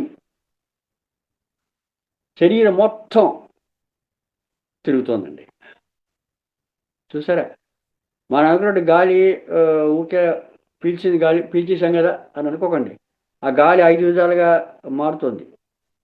పంచప్రాణాలు అంటారు కదా, అవే ప్రాణాపాన వ్యాన ఉదాన సమాన అని. ఓకే, ప్రాణ అంటే మనం తీసుకున్న గాలి ఊపిరితిత్తులోకి వెళ్ళి అది ఆక్సిజన్, ఆ కార్బన్ డైఆక్సైడ్ ఎక్స్చేంజ్ చేసుకునే గాలి, అది ప్రాణవాయువు, ప్రాణం. అపాన అంటే బయటకు వదిలిపెట్టేది, అంటే డిశ్చార్జ్, కలుషితాలని విసర్జకం చేసేది. ఒకటికి వెళ్ళాలి. ఎవరు తీసుకెళ్తారండి? ఏదో ప్రెషర్ రావాలి కదా, ఊరికే వచ్చేస్తుందా, యూరిన్ బ్లాడర్ అయిపోయిన ఉంటున్నా ఎవడో ఒకరు తోయాలి. ఎవరు తోస్తారు? పానవాయువు. సరే, మోషన్, దొడ్లోకి పెద్ద ప్రెగ్నెంట్ ఎండిపోయింది, ఎవరు తోస్తారు? ఎవడో ఒక వెనకని తోయాలి కదా, ఎవరు తోస్తారు? అపానవాయువు. స్వేద బిందువులు, చెమట బయటకు వస్తుంది, ఎవరు తోస్తారు? ఎవరో ఒక లోపల తోస్తే కానీ చెవట బయటికి రాదు కదా, ఆ శ్వేత బిందువు మన రోమనదాళ్ళ నుంచి. అపాన వాయువు చూసారా, చీవిడి, ఏదో ఒక వాయువు రావాలి, దగ్గు ఏదో ఒక వాయువు రావాలి, ఆవలింత ఏదో ఒక వాయువు రావాలి, అపాన వాయువు. చూసారా, కన్నీళ్ళు ఎవరు తీసుకొస్తున్నారు? అపాన వాయువు. చూసారా, ప్రాణవాయువు, ఆక్సిజన్ కార్బన్ డైఆక్సైడ్ ఎక్స్చేంజ్ కోసం ఊపిరితిత్తుల్లో. అపాన వాయువు ఈ ఇలా విసర్జక క్రియ కోసం ప్రాణ అపాన. వ్యానవాయువు శరీరం మొత్తం వ్యాపించి ఉంటుంది ఫుల్గా. శరీరం మొత్తం రక్తం కూడా ప్రసరించాలి కదా, ఎవరు తీసుకెళ్తారు రక్తాన్ని ప్రసరించడానికి? ఏదో ఒక ఫోర్స్ రావాలి కదా. గుండెమో పంప్ చేస్తుంది, కానీ పంప్ చేసిన దాన్ని ఎవరు తీసుకెళ్తారు? వర్షాల నుంచి ఏదో ఒక నడుతూ వెళ్ళాలి కదా, ఆ ప్రెషర్ ఎక్కడి నుంచి వస్తుంది? చూసారా, ప్రాణ అపాన వ్యానవాయువు శరీరం మొత్తం వ్యాపించింది. ప్రాణ అపాన వ్యాన ఉదాన వాయువు మన కంటల్లో ఉంటుంది, దానివల్ల మనకు మాటలు వస్తున్నాయి. ఉదాన వాయువు సరిగా పనిచేయకపోతే మనకి మాటలు సరిగా రావండి, అయిపోతుంది దర్శాలు. దాని తర్వాత సమాన వాయువు ఏం చేస్తుంది? మన శరీరంలో మన ఆహారంలో ఉండే శక్తిని రక్తం మూలంగా శరీరం మొత్తం ప్రవహించేస్తుందండి. ఈ శక్తిని శరీరం మొత్తం వ్యాపించేట్టు సమాన వాయువు ఆహార పుష్టిని. సో ఈ విధంగా పంచ ప్రాణాలు వాయువు మనకి 5 వాయువులుగా వెళ్ళిపోతున్నాయి. సో మొత్తం మీద ఇలాగ వాయుతత్వం మన శరీరం మొత్తం ప్రవేశిస్తుంది. చూసారా, ఆక్సిహెమోగ్లోబిన్, కార్బోహెమోగ్లోబిన్ డైరెక్ట్గా రక్తంలో, మిగతా విషయాలు అది. దాని తర్వాత ఇంకా నెక్స్ట్ ఇంకా ఐదవ భూతం ఆకాశతత్వం. ఆకాశతత్వం ఎక్కడ ఉందండి? ఆకాశం అంటే అవకాశం అంటే ఏంటి? చోటు. ఏదో చిన్న అవకాశం ఏమన్నా నాకు అంటాం కదా మనం, అంటే ఏమిటి? ఖాళీ. అవకాశం అంటే చోటు. ఆకాశం అంటే ఏంటి? మనం శూన్యం అంటాం. శూన్యం అంటే ఏంటండి? పైకి చూస్తాం, శూన్యం పైన అన్నీ ఉన్నాయి కదా, అక్కడ విశ్వం మొత్తం ఆకాశంలోనే ఉంది కదా, మరి శూన్యం అంటే ఏంటి? దాని అర్థం ఏంటంటే ఎన్ని వస్తువులు పెట్టినా, ఎన్ని పెట్టినా కూడా ఇంకా పెట్టడానికి ఖాళీ చోటు ఉంటుంది. అంటే అనంతమైన ఖాళీ చోటు ఉందని శూన్యం అన్నాం. అంతే, ఏవి లేదని కాదు అలా అనుకున్నారు కాదు, అన్ని దానిలోనే ఉన్నాయి. అసలు మన భూమి మీద అలా ఉంది, అసలు మనమే దానిలో ఉన్నాం, మనమే ఆకాశత్వంలో ఉన్నాం. ఇప్పుడు ఇక్కడ కూర్చున్నప్పుడు ఈ చైర్లో కూర్చున్నాను, చైర్లో కూర్చున్నప్పుడు ఖాళీ ప్రదేశం కావాలి కదా, ఆకాశత్వం. లేకపోతే ఎక్కడ కూర్చుంటాం? ఆ విధంగా మన శరీరంలో ఆకాశత్వం ఎక్కడుంది అంటే మాస్టర్స్ పంచభూతత్వాలు అంతా నిండి ఉంటాయని చెప్పాను. ఓకే, ఒక చిన్న ఉదాహరణ చేసుకుందాం. మన శరీరం ఇలా మణికట్టుని ఇలా తిప్పుతున్నానండి, ఈ చెయ్యి ఇలా మడిచానండి. ఓకే, ఎక్కడ ఉంది ఈ ఆకాశత్వం అంటే ఈ ఎముకకి మధ్యన చిన్న ఎయిర్ గ్యాప్, ఖాళీ ప్రదేశం ఉంది. అందువల్లనే ఈ చేయి మడుస్తుంది.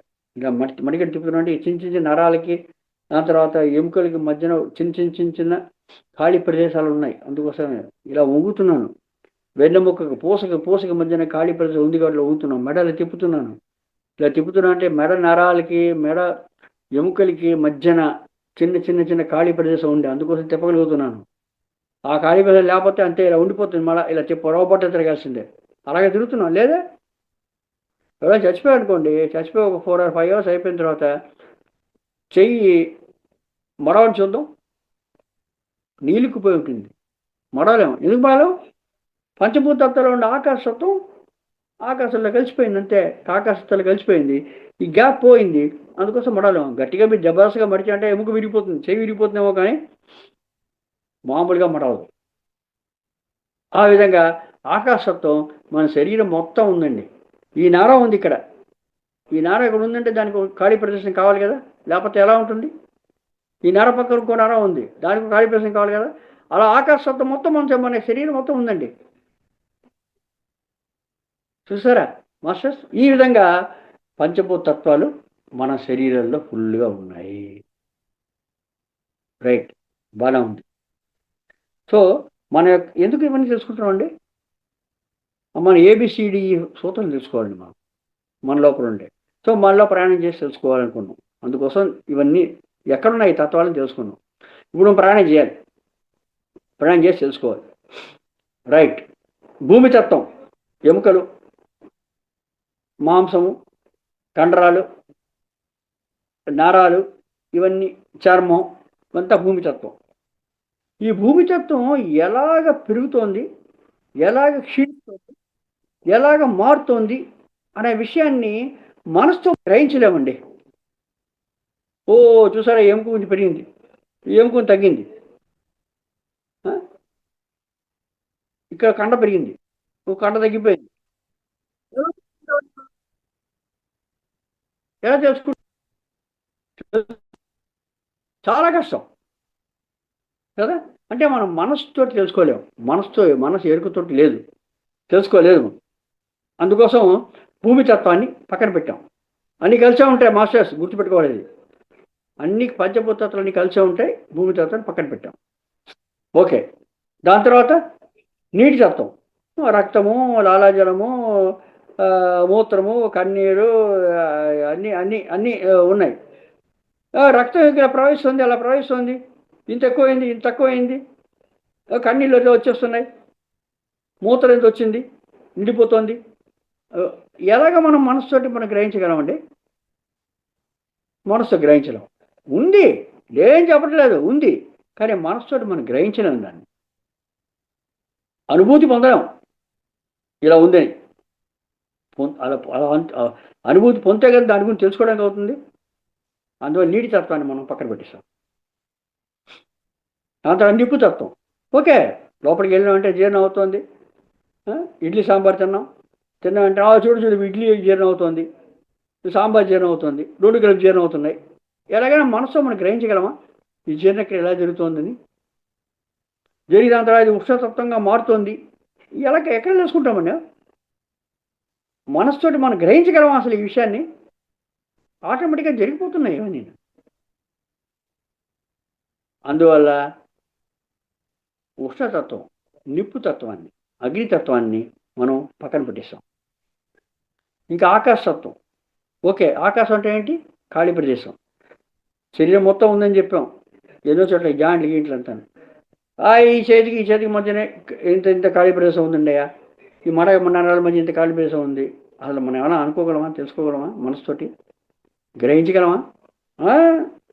ఇంపాసిబుల్, గ్రహించలేము.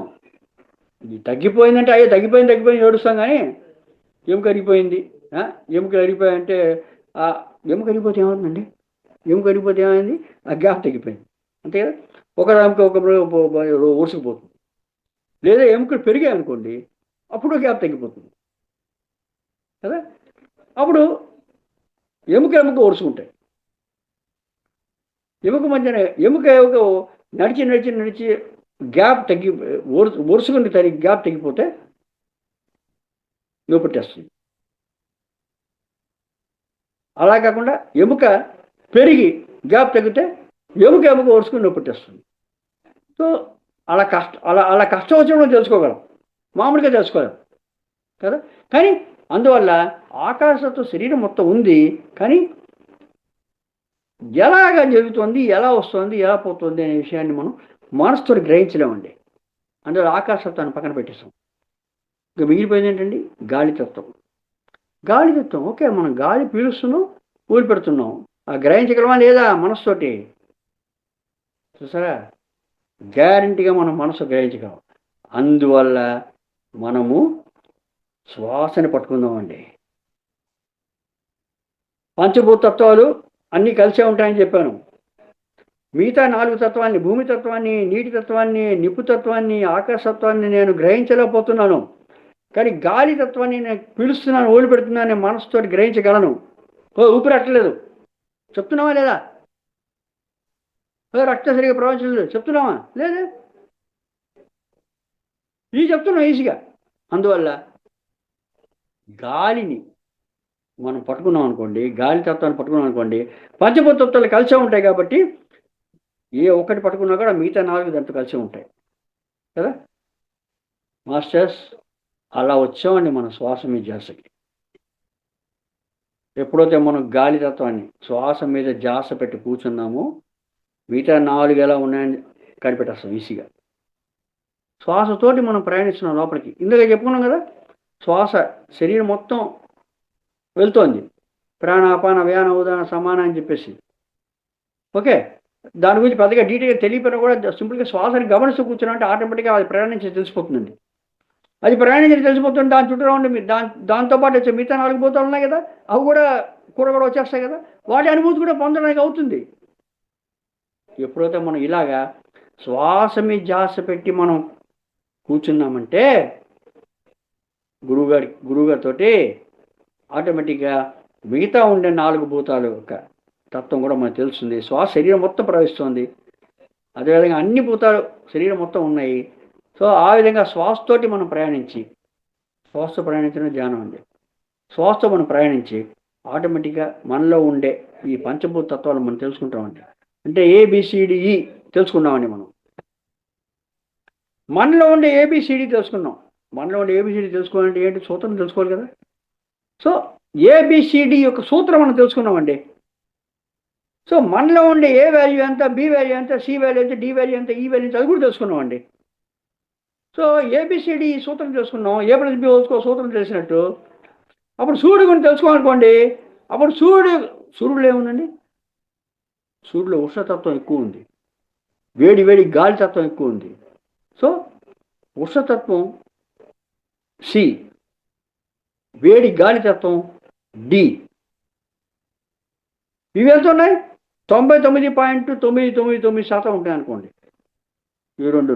మిగతా ఉండే 0.001%లో మిగతా 4 భూతాలు ఉన్నాయి. అంతే, సింపుల్.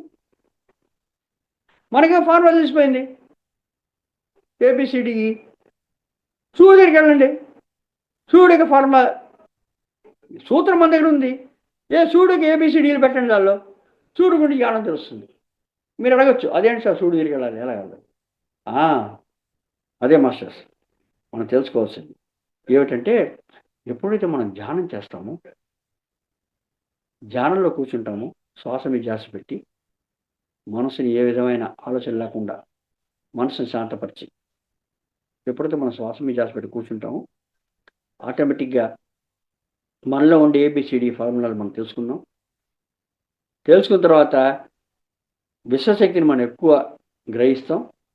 ఆ విశ్వశక్తి వల్ల మన శరీరంలో ఉండే రోగాలని పోతాయి. ఇంకా ఇంకా ఇంకా ఇంకా మనం ధ్యానం చేసామంటే మనకు 3వ కన్ను తెరుచుకుంటుంది. 3వ కన్ను అంటాం ఆజ్ఞాచక్రం, దివ్య దృష్టి. దాంతో మనం కూర్చుని నుంచే ఎంత దూరం చూడవచ్చు. మన ధ్యాన సాధనని బట్టి మనకి దృష్టి యొక్క దూరం పెరుగుతుంది. ఇక్కడతో ఎంతసేపు చూస్తామండి? గోడ ఉందంటే చూడలేం. గోడ లేకుండా ఉంటే మేము మ్యాక్సిమం 2 కిలోమీటర్ 3 కిలోమీటర్స్ వస్తాం, దాని మీద చూడలేం కదా. కానీ దివ్య దృష్టితోటి, 3వ కన్నుతోటి, ఆజ్ఞాచక్రంతోటి మనం ఎంత దూరం చూడగలం మన ధ్యాన సాధనని బట్టి. ఇంకా ఇంకా ఇంకా మనం ధ్యాన సాధన చేసాం అనుకోండి, అప్పుడు మన శరీరం, సూక్ష్మ శరీరం మాస్టర్స్, మనకి మొత్తం 7 శరీరాలు ఉన్నాయి. కంటికి కనిపించే శరీరం మాత్రం మన శరీరం అనుకోకండి. ఇది ఓన్లీ డూప్లికేట్. స్థూల శరీరం డూప్లికేట్. మిగతా ఉండే 6 శరీరాలు ఉన్నాయి కదా, అవి సూక్ష్మ శరీరాలు. అవి కంటికి కనిపించవు, సూక్ష్మంగా ఉంటాయి. అవే ఒరిజినల్స్. ఈ జెరాక్స్ కాపీ, అది ఒరిజినల్ అది. సో అన్నమయ కోసం, అన్నంతో తయారు చేసింది భౌతిక శరీరం. ప్రాణాలు ఇందాక చెప్పుకున్నాం కదా, పంచప్రాణాలు. ప్రాణమయ కోసం అంటే ఏంటి? సంచి. సో ఆ సంచి లోపల ఏ వస్తువులు ఉన్నాయో ఆ వస్తువులతో మనం ఏదైనా తయారు చేసుకోవచ్చు. సో అన్న వస్తువులతో తయారు చేసిన ఈ వస్తువు భౌతిక శరీరం అన్నమయ కోసం. ప్రాణాలతో తయారు చేసిన వస్తువు ప్రాణమయ కోసం, అంటే 2వ శరీరం. మనస్సు యొక్క విషయాలన్నీ కలిపి ఒక సంచిలో వేసామంటే దాంతో తయారు చేసింది మనోమయ కోసం. అదే బుద్ధికి సంబంధించిన విజ్ఞానమయ కోసం. ఆత్మకు సంబంధించిన ఆనందమయ కోసం. విశ్వాసం సంబంధించిన అంతర్జ్ఞానాన్ని ఒక సంచిలో వేసామంటే విశ్వమయ కోసం. అదే ఆ ముక్తి విషయానికి వస్తే నిర్వాణమయ కోసం. ఇన్ని ఉన్నాయి మనకి. దీనిలో మన 3వ ఇది అన్నమయ కోసం, ప్రాణమయ కోసం, మనోమయ కోసం. ఈ మనోమయ కోసమే సూక్ష్మ శరీరం అంటాం మనం, ఆస్ట్రల్ బాడీ అంటాం. ఇదే మన విశ్వశక్తిని తీసుకుంటుంది. దానిలో ఉండే నాడులు అవే శక్తిని తీసుకుంటాయి. మన శరీరంలో ఉండే నాడాల్లో రక్తాలు తీసుకున్న శక్తి వస్తుందో అలాగే సూక్ష్మ శరీరంలో ఉండే నాడుల మూలంగా మనకి శక్తి వస్తుంది. ఓకే, శక్తిని గ్రహిస్తుంది అది. ఎప్పుడైతే మనం ధ్యానం చేసి ఆరోగ్యం పొంది దివ్య దృష్టి వచ్చి ఇంకా చేసామనుకోండి, ఆ మూడో శరీరం, మనోమయ శరీరం మన యొక్క బొడ్డులోంచి లేదా మనకి ఆజ్ఞాచక్రం దగ్గర నుంచి బయటికి వస్తుందండి. మన ఎరుకలో ఉండగా మన యొక్క సూక్ష్మ శరీరంతో మన స్థూల శరీరాన్ని మనమే చూసుకోవచ్చండి. చూసారా మాస్టర్స్? ఈ సూక్ష్మ శరీరానికి చావు లేదండి. అదే చెప్తారు కదా, ఈ సూక్ష్మ శరీరానికి శక్తి ఎవరు ఇస్తారంటే ఆత్మ శరీరం ఇస్తుంది. ఓకే, నాణ్యం చెందంతి శస్త్రాన్ని నాణ్యం దాటి పోక నిప్పుతో కాల్చడం, శస్త్రాలతోటి కొట్టడం, గాలితోటి ఎండబెట్టడం, దాని తర్వాత నీటితో తడపడం, ఇవంతా ఏమిటి? అదే సూక్ష్మ శరీరం. దాని శక్తిని ఇచ్చేది ఆత్మ అంటే ఏంటంటే ఆత్మ శక్తి తప్ప ఇంకేళ్ళు. ఆత్మ శరీరం శక్తి వస్తుంది. మరి ధ్యాన సాధన చేస్తూ ఎలా దుర్విదృష్టిలా మరి ఎక్కువ అవుతుందో, అలాగే సూక్ష్మ శరీరంతో మనం ఎంత దూరం ప్రయాణం చేయొచ్చండి, ఏ లోకానికి వెళ్ళొచ్చండి. ఇప్పుడు ధ్యానం చేస్తూ మనం సూర్యుడు తిరిగి వెళ్ళిపోతామండి సూక్ష్మ శరీరంతో. సూక్ష్మ శరీరం అనుభవం అందరికీ ఉందండి. కళ అంటే ఏమిటనుకున్నారు? అదే. కాకపోతే మనం ఎరుకలో లేము, అందువల్ల కళ గుర్తుంటలేదు. కళ వచ్చిన 4 గంటల లోపల మనం లేచామంటే మనకు అక్కడ గుర్తుంటుంది. రాత్రి 12 గంటలకు వచ్చింది, తెల్లగట 5 గంటలకు లేచామనుకోండి, ఆ కళ గుర్తుండదు. చూసారా? సో ఎరుకలో లేనప్పుడు మనకి అన్ని కళ్ళు జరుగుతున్నాయి. అది ఆటోమేటిక్గా మనకి కొన్ని గుర్తుంటాయి, కొన్ని గుర్తుంటలేదు. ఆ మొత్తం మీద కళలో వచ్చే అనుభవం, స్వప్న అనుభవం అనేది సూక్ష్మ శరీరంతో వచ్చేది. సో ఎరుకుతో కూర్చొని మనం ధ్యానం చేసామనుకోండి, అప్పుడు కూడా సూక్ష్మ శరీరం బయటకు వస్తుంది. మనం చేసిన ధ్యాన సాధనని బట్టి ఆ సూక్ష్మ శరీరం ఎన్ని లోకాలకు వెళ్ళగలదో, సూర్యుడు దగ్గరికి వెళ్ళగలదు. అదేం అవ్వదు. ఎరుకుతూ ఉన్నాం, స్వప్నంలో ఎరుకుతో లేము, అందులో గుర్తుంటలేదు. ఎరుకుతో ఉన్నాం, సూక్ష్మంతో బయట ప్రయాణం చేస్తున్నాం, అన్నీ గుర్తుంటాయి. ఆ విధంగా సూర్యుడు దగ్గరికి వెళ్తాం. ఏబిసిడి సూత్రం మందికి తెలుసు. సూర్యుడికి ఏబిసిడీలు, దాని యొక్క వాల్యూస్ దాన్ని పెడతాం. సూర్యుడు గురించి జ్ఞానం, చంద్రుడి గురించి జ్ఞానం, శుక్రుడి గురించి జ్ఞానం, శరీరం గురించి జ్ఞానం. ఎక్కడికి వెళ్ళాలో అక్కడికి మన ఇష్టం అండి, మన ఇష్టం. ఎక్కడికైనా విశ్వలో ఎక్కడికైనా వెళ్ళిపోతాం. మనం చేసే సాధనని బట్టి సూక్ష్మ శరీరానికి శక్తి వస్తుంది. ఆ విధంగా శ్వాసని గురువుగా పెట్టుకుని మనం సాధన చేసామంటే విశ్వం లోపల ఏ చోటకైనా వెళ్ళి దేని గురించి మనం తెలుసుకోవచ్చు. విశ్వం యొక్క జ్ఞానం మన లభిస్తుంది. సో శ్వాస గురువుకి విశ్వ జ్ఞానం ఉంది. 3వ లక్షణం, 3వ గుణం. ఓకే, ఇంకా 4వది ఏమిటండి? నా యొక్క మాతృభాషలో నాకు జ్ఞానం అందివ్వబడాలి. ఇది చాలా ఇంపార్టెంట్ అనే విషయం. లేకపోతే ఏం ప్రయోజనం అండి? ఇప్పుడు మీ అందరూ తెలుగు తెలుసు, తెలుగులో నేను చెప్తున్నాను, ఓకే అర్థమైంది. అదే తమిళ్లో చెప్పాను అనుకోండి, ఎంతమందికి అర్థం అవుతుందండి? అందరూ వెళ్ళిపోతారు అంతే కదా. అదే నేను రష్యన్లో జర్మనీలో చెప్పాను అనుకోండి, ఒక్క ఉండడు కదా, ఏ ప్రయోజనం? సో మన యొక్క ఆత్మజ్ఞానాన్ని మన యొక్క మాతృభాషలో మనకి అందివ్వబడితే, ఆ శ్వాస గురువు ఇచ్చాయంటే అది ప్రయోజనం, లేకపోతే ఏం ప్రయోజనం లేదు. ఓకే మాస్టర్స్, ఇప్పుడు నేను సేపు మాట్లాడాను కదా, దేనిలో మాట్లాడాను నేను? ఈ భాషకి మీరు ఒక పేరు పెట్టారు, తెలుగు. ఏమొచ్చింది బయటికి ఎంతసేపును తెలుగులో మాట్లాడుతుంటే? శబ్దం వచ్చింది, అంతేనా? శబ్దం వచ్చింది. Okay, how are you, how do you do, your all okay. ఏం మాట్లాడాను నేను? ఈ భాషకు మీరు పేరు పెట్టారు, ఈ శబ్దానికి పేరు పెట్టారు మీరు ఇంగ్లీష్. ఎంగనూ ఉండే ఎలా సుఖమానం ఊడు గడిచో. ఈ శబ్దానికి మీరు పేరు పెట్టారు మలయాళం. చూసారా? कैसा है, सब कुछ ठीक है, आप लोग जान कर रहे हैं दिन भर, कैसा लगता है? ఈ శబ్దానికి మీరు పేరు పెట్టారు హిందీ. చూసారా? భాషలు వేరు వేరు వేరు వేరు. எப்படி இருக்கீங்க, எல்லாம் சௌக்கியமாங்க, சுகம் தானே, எல்லாம் சுகமாக இருக்கீங்க இல்லையா? கேட்குறீங்களா நான் சொல்கிறத? ఈ శబ్దాన్ని మీరు పేరు పెట్టారు తమిళ్. చూసారా? ఇప్పుడు నేను 4 భాషలు 5 భాషలు నేను మాట్లాడాను. నీకు ఏం వచ్చిందండి బయటికి? శబ్దమే వచ్చింది. కానీ ఒక్కో శబ్దాన్ని మీరు ఒక్కో పేరు పెట్టారు అంతే. కానీ వచ్చింది మాత్రం శబ్దమే అండి. చూసారా? రైట్. ఇప్పుడు శబ్దం అనేది ఆకాశతత్వం అండి, ఆకాశతత్వం యొక్క గుణం అండి. ఇప్పుడు మన ఏబిసిడిఈ, ఈ అనేది ఆకాశతత్వం కదా. ఇప్పుడు మన లోపల ప్రయాణం చేసి మనలో ఏబిసిడిఈలు మనం తెలుసుకున్నాము అంటే మనలో ఉండే ఆకాశతత్వం యొక్క పూర్తి గుణాన్ని మనం తెలుసుకున్నాము. మనం పుట్టినప్పటి నుంచి ఏ ఇంట్లో ఉన్నాము, ఏ అమ్మానాల దగ్గర పెరిగాము, ఏ సమాజంలో పెరిగాము, ఏ భాషను వస్తే వాళ్ళందరూ మాట్లాడుతూ మనకు కూడా నేర్పించారు. మనలో ఉండే ఆకాశతత్వం ఆటోమేటిక్గా ఆ భాషకు అనుగుణంగా ట్యూన్ అయిపోయి ఉంటుందండి. చూసారా? సో ఇప్పుడు ఎంత కఠినమైన సమయంలో అయినా సరే మన కోపం వచ్చిందనుకోండి, కోపం వచ్చిందంటే మనము మన మాతృభాషలో తిడతామండి ఫస్ట్. చూసారా? గాఢ నిద్రపోతున్నాం అనుకోండి, గాఢ నిద్రపోతుంటే గట్టిగా ఒక ఒక ఒక దెబ్బ కొట్టి లేపామనుకోండి, ఇప్పుడు కోపం వస్తుందా రాదా? మనకి 16 భాషలు తెలిసి ఉండొచ్చు, కానీ గాఢ నిద్రలో మీరు ఒక దెబ్బ కొట్టి లేపిన వెంటనే మీరు కోపం వచ్చి తిడతారు. ఏడి దేనిలో తిడతారు మీరు? మీకు మాతృభాషలో తిడతారండి. మీకు 16 భాషలు వచ్చి ఉండొచ్చు, వేరే భాష రాదండి మీకు. ఎందుకంటే మన పుట్టినప్పటి నుంచి మన యొక్క మాతృభాషలోనే మన యొక్క ఆకాశతత్వంలో ఉండే గుణమైన శబ్దము ట్యూన్ చేయబడింది. అందువల్ల ఇప్పుడు జ్ఞానం ఎక్కడి నుంచి వస్తుందండి మనకి? శ్వాస గురువుని పెట్టుకుంటే శ్వాస మన శ్వాస కదా, గురువుని తీసుకున్నాం మనం, వేరే ఇంకో శ్వాసను తీసుకోలే కదా. సో మన శ్వాస కూడా ఎలా ట్యూన్ చేయబడి ఉంటుంది?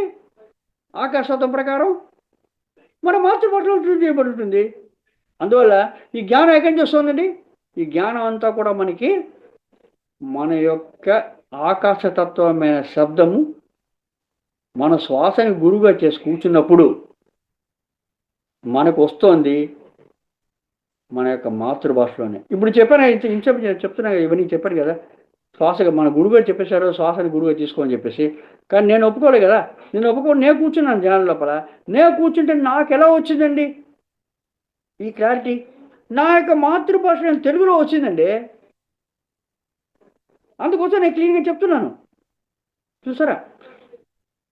ఓకే, మిగతా తమిళ్లోను, ఇంగ్లీష్లోను, హిందీలోను, మలయాళంలోను చెప్పొచ్చేమో, అది వేరే సంగతి. కానీ నాకు మొట్టమొదటి జ్ఞానం ఎక్కడి నుంచి వచ్చింది? నా యొక్క మాతృభాషలో వచ్చిందండి. చూసారా? అందువల్ల ఫుల్ కామెంట్ నేను తెలుగులో చెప్తాను. మిగతా వాటిని చెప్పొచ్చేమో ఎరుకలో ఉన్నప్పుడు, ఇంత ధారాళంగా చెప్పలేకపోతాను. కొంచెం 99% చెప్పొచ్చు, కానీ 100% చెప్పలేను. కానీ తెలుగులో 100% చెప్తాను. చూసారా? సో మన మాతృభాషలోనే మనకి జ్ఞానం అందివ్వబడుతుంది, ఎందుకంటే మన ఆకాశత్వం అలా ట్యూన్ చేయబడింది కాబట్టి. సరే, 4వ గుణమైన నాకు ఆత్మజ్ఞానం నా యొక్క మాతృభాషలోనే అందివ్వబడాలి. ఆత్మ శరీరం అని చెప్పాను నేను, అంటే ఆనందమయ కోసం అని చెప్పాను నేను కదా, అది ఆత్మ శరీరం. మన శరీరంలో మన ఆత్మ అనేది ఉండేంత వరకు అది మన యొక్క మాతృభాషలోనే మాట్లాడుతుందండి. మన జ్ఞానం అంతా ఎవరు ఇస్తున్నారంటే మన ఆత్మ ఇస్తుందండి. ఆత్మకి తెలియని జ్ఞానం అంటే లేదండి. అనంతమైన జ్ఞానం ఆత్మకు ఉంది. కాకపోతే మన ఆత్మతో మనం ఉండలేదు. అరే ఆత్మతో ఉండాలంటే ధ్యానం అంతే అండి. ఎప్పుడైతే మనం ధ్యానం చేస్తున్నామో ఆటోమేటిక్గా మన ఆత్మతో ఉంటాం. అప్పుడు మన ఆత్మే చెప్తుంది మన జ్ఞానాన్ని, ఎవరో చెప్పడం కాదు. శ్వాస మీద జాగ్రత్త కూర్చున్నప్పుడు ధ్యానంలో చూసారా? సో ఎప్పుడైతే మనం శ్వాస మీద జాగ్రత్త పెట్టి కూర్చుంటామో ధ్యానంలో, శ్వాసని గురువుగా చేసుకుని, అప్పుడు మనలో ఉండే ఆకాశత్వంలో ఉండే శబ్దం అది మన మాతృభాషే. మనలో ఉండే ఆత్మ మనకి ఆ జ్ఞానాన్ని అందిస్తోంది మన యొక్క మాతృభాషలో, అది అందివ్వబడుతుంది. చూసారా? అందువల్ల మన శ్వాసని గురువుగా తీసుకున్నామంటే మన మాతృభాషలోనే మన జ్ఞానం అందించబడుతుంది. ఇప్పుడు చూడండి, ఈ 4 లక్షణాలు. ఒక్క పైసా తీసుకోకూడదు, శ్వాస తీసుకోవట్లేదు. నాకు ఎప్పుడు కావాలి అప్పుడు చెప్పగలగాలి ఆత్మజ్ఞానాన్ని. శ్వాస రెడీగా ఉంది, మనం దాన్ని గమనించలేదు, మనం దాంట్లో స్పెండ్ చేయట్లేదు. శ్వాసకి విశ్వకి జ్ఞానం ఉంది. ఎస్, సూక్ష్మ ప్రయాణం చేయడం మనం తెలుసుకోగలం. శ్వాసను గురువు పెట్టుకుని ధ్యానం చేసామంటే 4 లక్షణమైన మన యొక్క మాతృభాషలోనే మన జ్ఞానం అందివ్వబడాలి. గ్యారంటీగా అందివ్వబడుతోంది.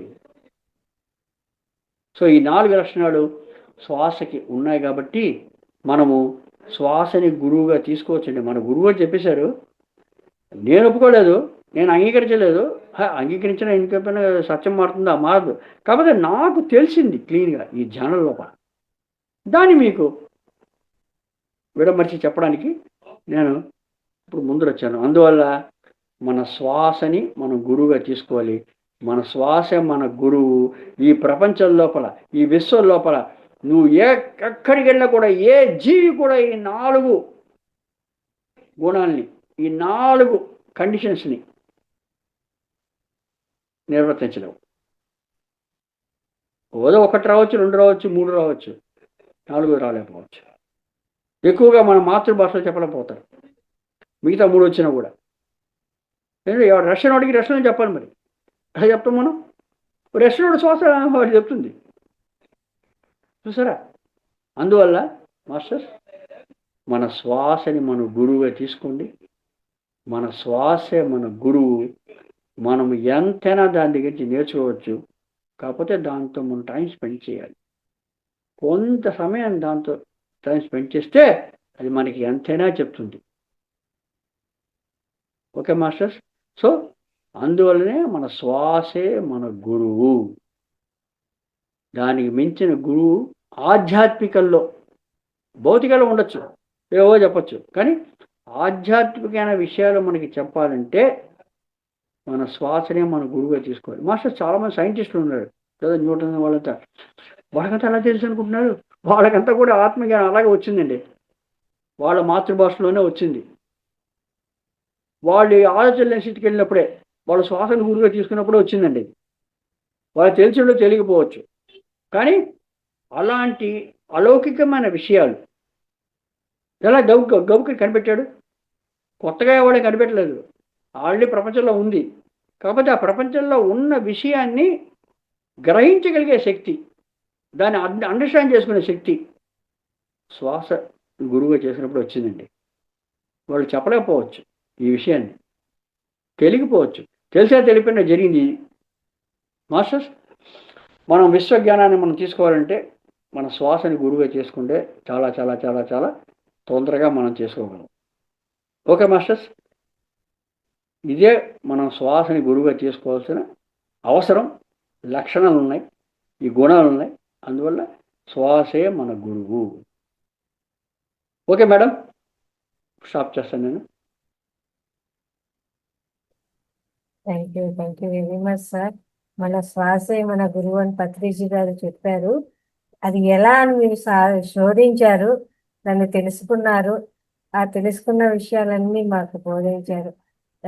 నేను ఎప్పుడు ఇన్ని విషయాలు వినలేదు సార్. శ్వాసే గురువు అని క్లాసు ఇంత డీప్గా, ఇంత క్లారిటీగా, ప్రతిదానికి ఎందుకు శ్వాసే గురువు అవుతుంది అని చాలా అద్భుతంగా వివరించారు. 4 పాయింట్లు అన్నారు.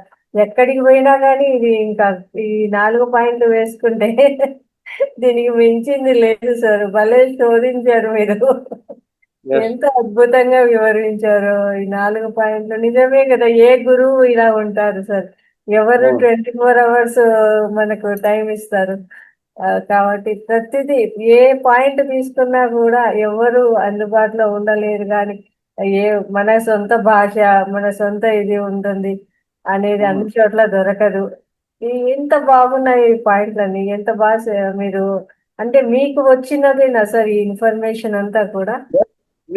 నేను చెప్పాను కదండి, నేను దేని ఒప్పుకోను. నాకు అంతా ప్రూఫ్ కావాలి. ఎందుకంటే బేసికలీ ఆమె ఇంజనీర్. సో ఇంజనీర్ ఎప్పుడు ఏది ఒప్పుకోడు, కంటికి ప్రాక్టికల్ గా కదా. సో బేసిక్గా నేను ఇంజనీర్ కాబట్టి గురువే చెప్పేశారు. ఓకే, మర్యాద పూర్వకంగా ఓకేనా అన్నాను. కానీ నేను ఒప్పుకునేవాడిని కాదు. నేను కూర్చున్నాను, నేను జాయిన్ అయినప్పుడు నాకు వచ్చిన క్లారిఫికేషన్ అది.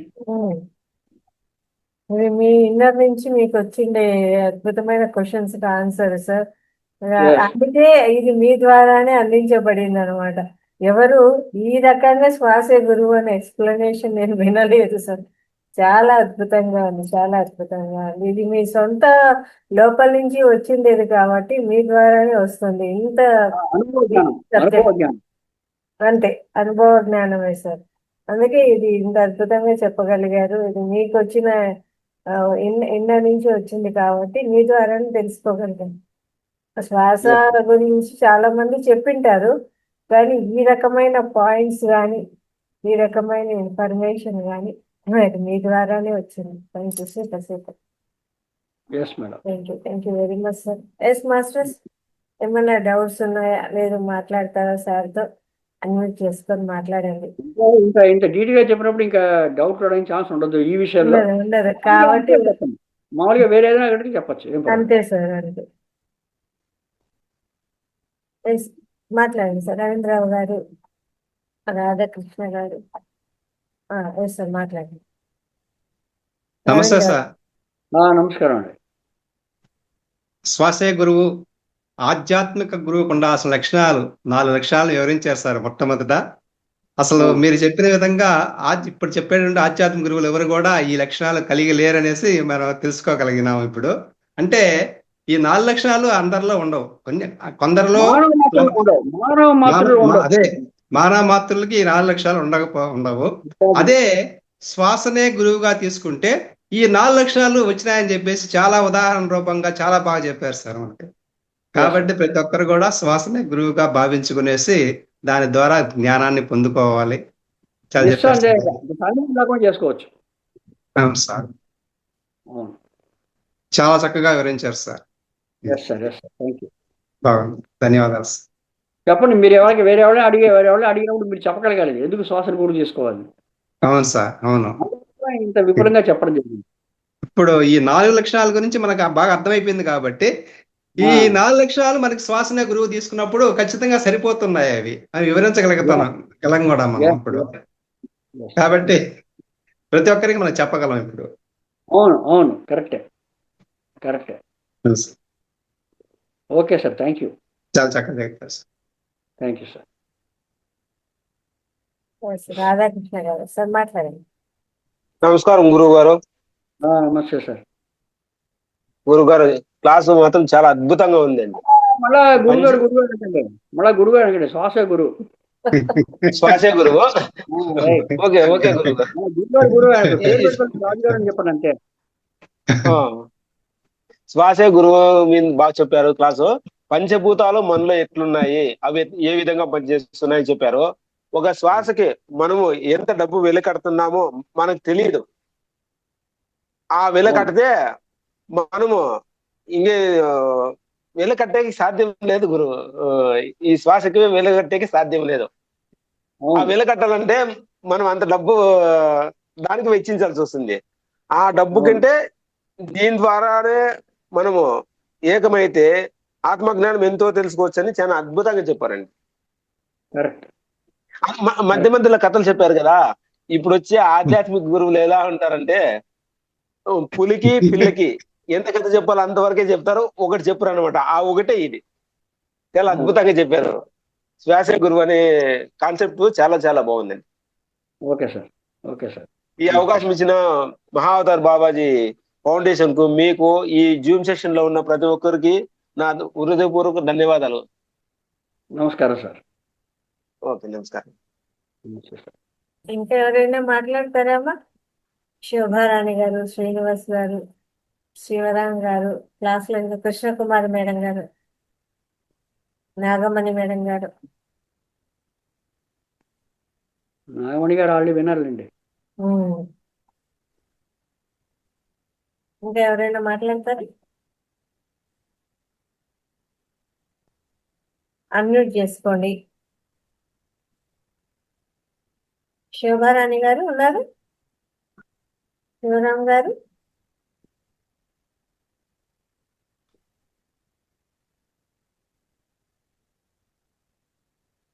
టైం అయిపోయింది, 10:30 అయిపోయింది, అందుకోసమని. Yes sir.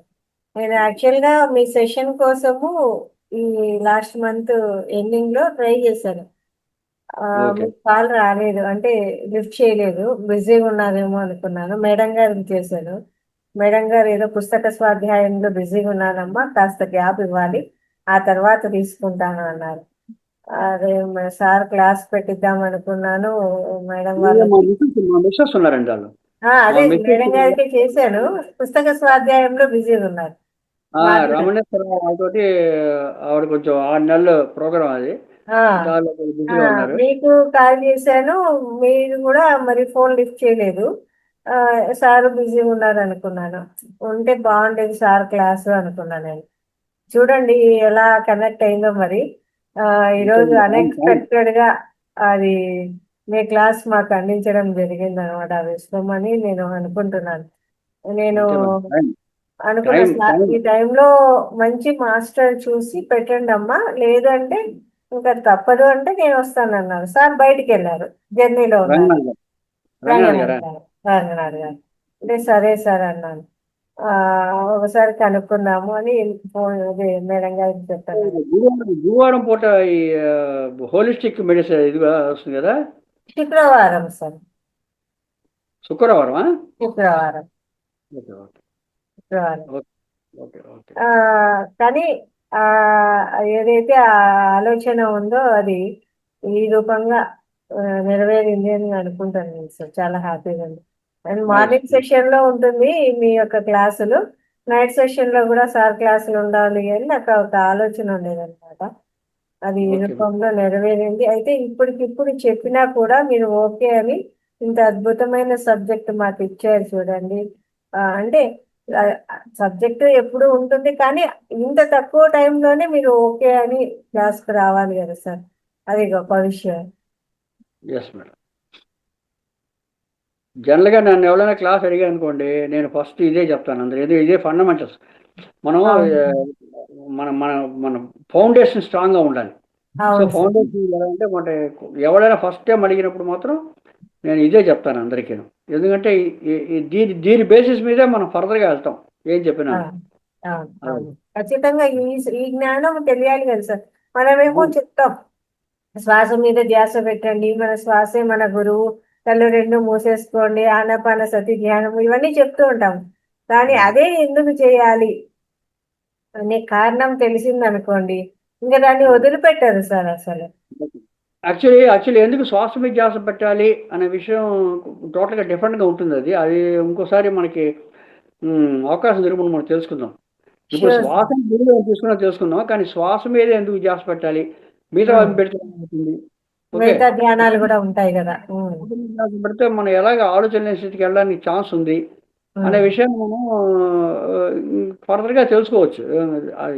శ్వాస మీద ధ్యాస ఎలా పెట్టాలి, ఎలా పెడితే మనకి ఆలోచనలు తగ్గుతాయి, ఎందుకు ఆలోచనలు వస్తున్నాయి, ఇవన్నీ కూడా మనకి ఈ ఫౌండేషన్ లెవెల్లో తెలుసుకోవాల్సిన విషయాలండి ఇవన్నీ. సో నేను ఎవరి క్లాస్ చెప్పినా కూడా ఇలాగే స్టార్ట్ చేస్తాను, ఫౌండేషన్సే నేను. అవును సార్, ఖచ్చితంగా ఇది తెలిస్తేనే కదా సార్ ముందుకు వెళ్ళడానికి ఉంటుంది. ఇప్పుడు మన ఫౌండేషన్ మనం స్ట్రాంగ్గా మన మన మన యొక్క పునాదిని బాగా స్ట్రాంగ్గా వేసామనుకోండి, బిల్డింగ్ మీరు ఎంత పెద్దగా కట్టుకోండి, 10 అంతస్తుల బిల్డింగ్ కావాల్సిన పునాది మాత్రం వేసి వదిలేస్తామండి. బిల్డింగ్ మీ స్తోమత, మీరు 4 అంతస్తులు కట్టుకుంటారా, 10 అంతస్తులు కట్టుకుంటారా, 1 అంతస్తు కట్టుకుంటారా, మీ ఇష్టం. బిల్డింగ్ కట్టుకోవాల్సింది మీ రెస్పాన్సిబిలిటీ, ఫౌండేషన్ వేయడం మాత్రం నా రెస్పాన్సిబిలిటీ, అంతే బస్.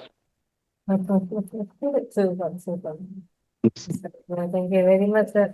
చాలా అద్భుతమైన జ్ఞానము, ఫౌండేషన్ ఎలా ఉండాలి, స్ట్రాంగ్ ఫౌండేషన్ ఇచ్చారు మాకు మీరు.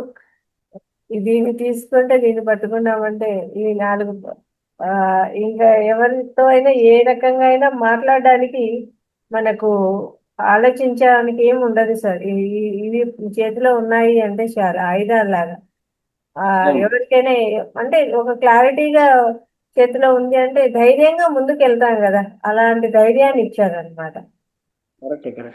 కరెక్ట్. ఇంకా మనం తెలుసుకోవచ్చండి, ఎందుకు మన శ్వాసనే గమనించాలి అది చెప్పాను కదా. అలాంటి ఇంకోసారి మనకి మీ యొక్క సెషన్స్ మాకు ఇలాగే కంటిన్యూగా ఇచ్చేయండి.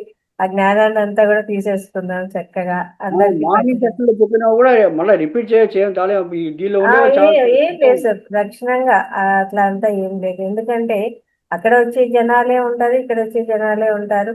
ప్లస్ చెప్పింది తెలుసుకోవడానికి నేర్చుకుంటానే ఉండొచ్చు కదా సార్, తక్కువ ఉంది. అంటే ఒకసారి చెప్పిన వెంటనే అన్ని గుర్తుంటాయని లేదు. ఏం లేదు కదా. కాబట్టి చక్కగా దాన్ని వింటూ ఉంటే ఒక్కొక్క క్లాసు వింటూ ఉంటే మనం కొంచెం కొంచెం నేర్చుకోగలుగుతా ఉంటాము, నలుగురికి చెప్పగలుగుతాం. అందుకోసం ఏం చేయాలంటే ఇలాంటి క్లాసులు వచ్చినప్పుడు మనం చిన్న పుస్తకం పెట్టుకుని మెయిన్ పాయింట్లు రాసుకోవాలి. అవును సార్. ఆ పాయింట్లు రాసుకున్నాం అంటే మనకి అన్ని క్లాస్ మొత్తం గుర్తొస్తుంది. దాని తర్వాత మనం గుర్తొచ్చుకుని మనం చెప్పాలి ఇంకోటి, అప్పుడే మనం మర్చిపోలేం. లేకపోతే మనం మర్చిపోతాం. కరెక్ట్ సార్, అది వాస్తవం.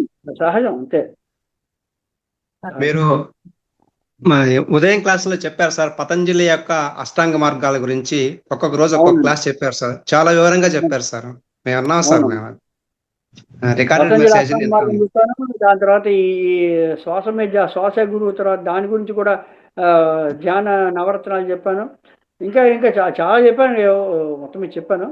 అవును సార్, చాలా అద్భుతమైన జ్ఞానాన్ని మార్నింగ్ సెషన్ లో మీరు ఇస్తూనే ఉన్నారు. అది వరుసగా 10 days క్లాసెస్ కూడా నడిచాయి.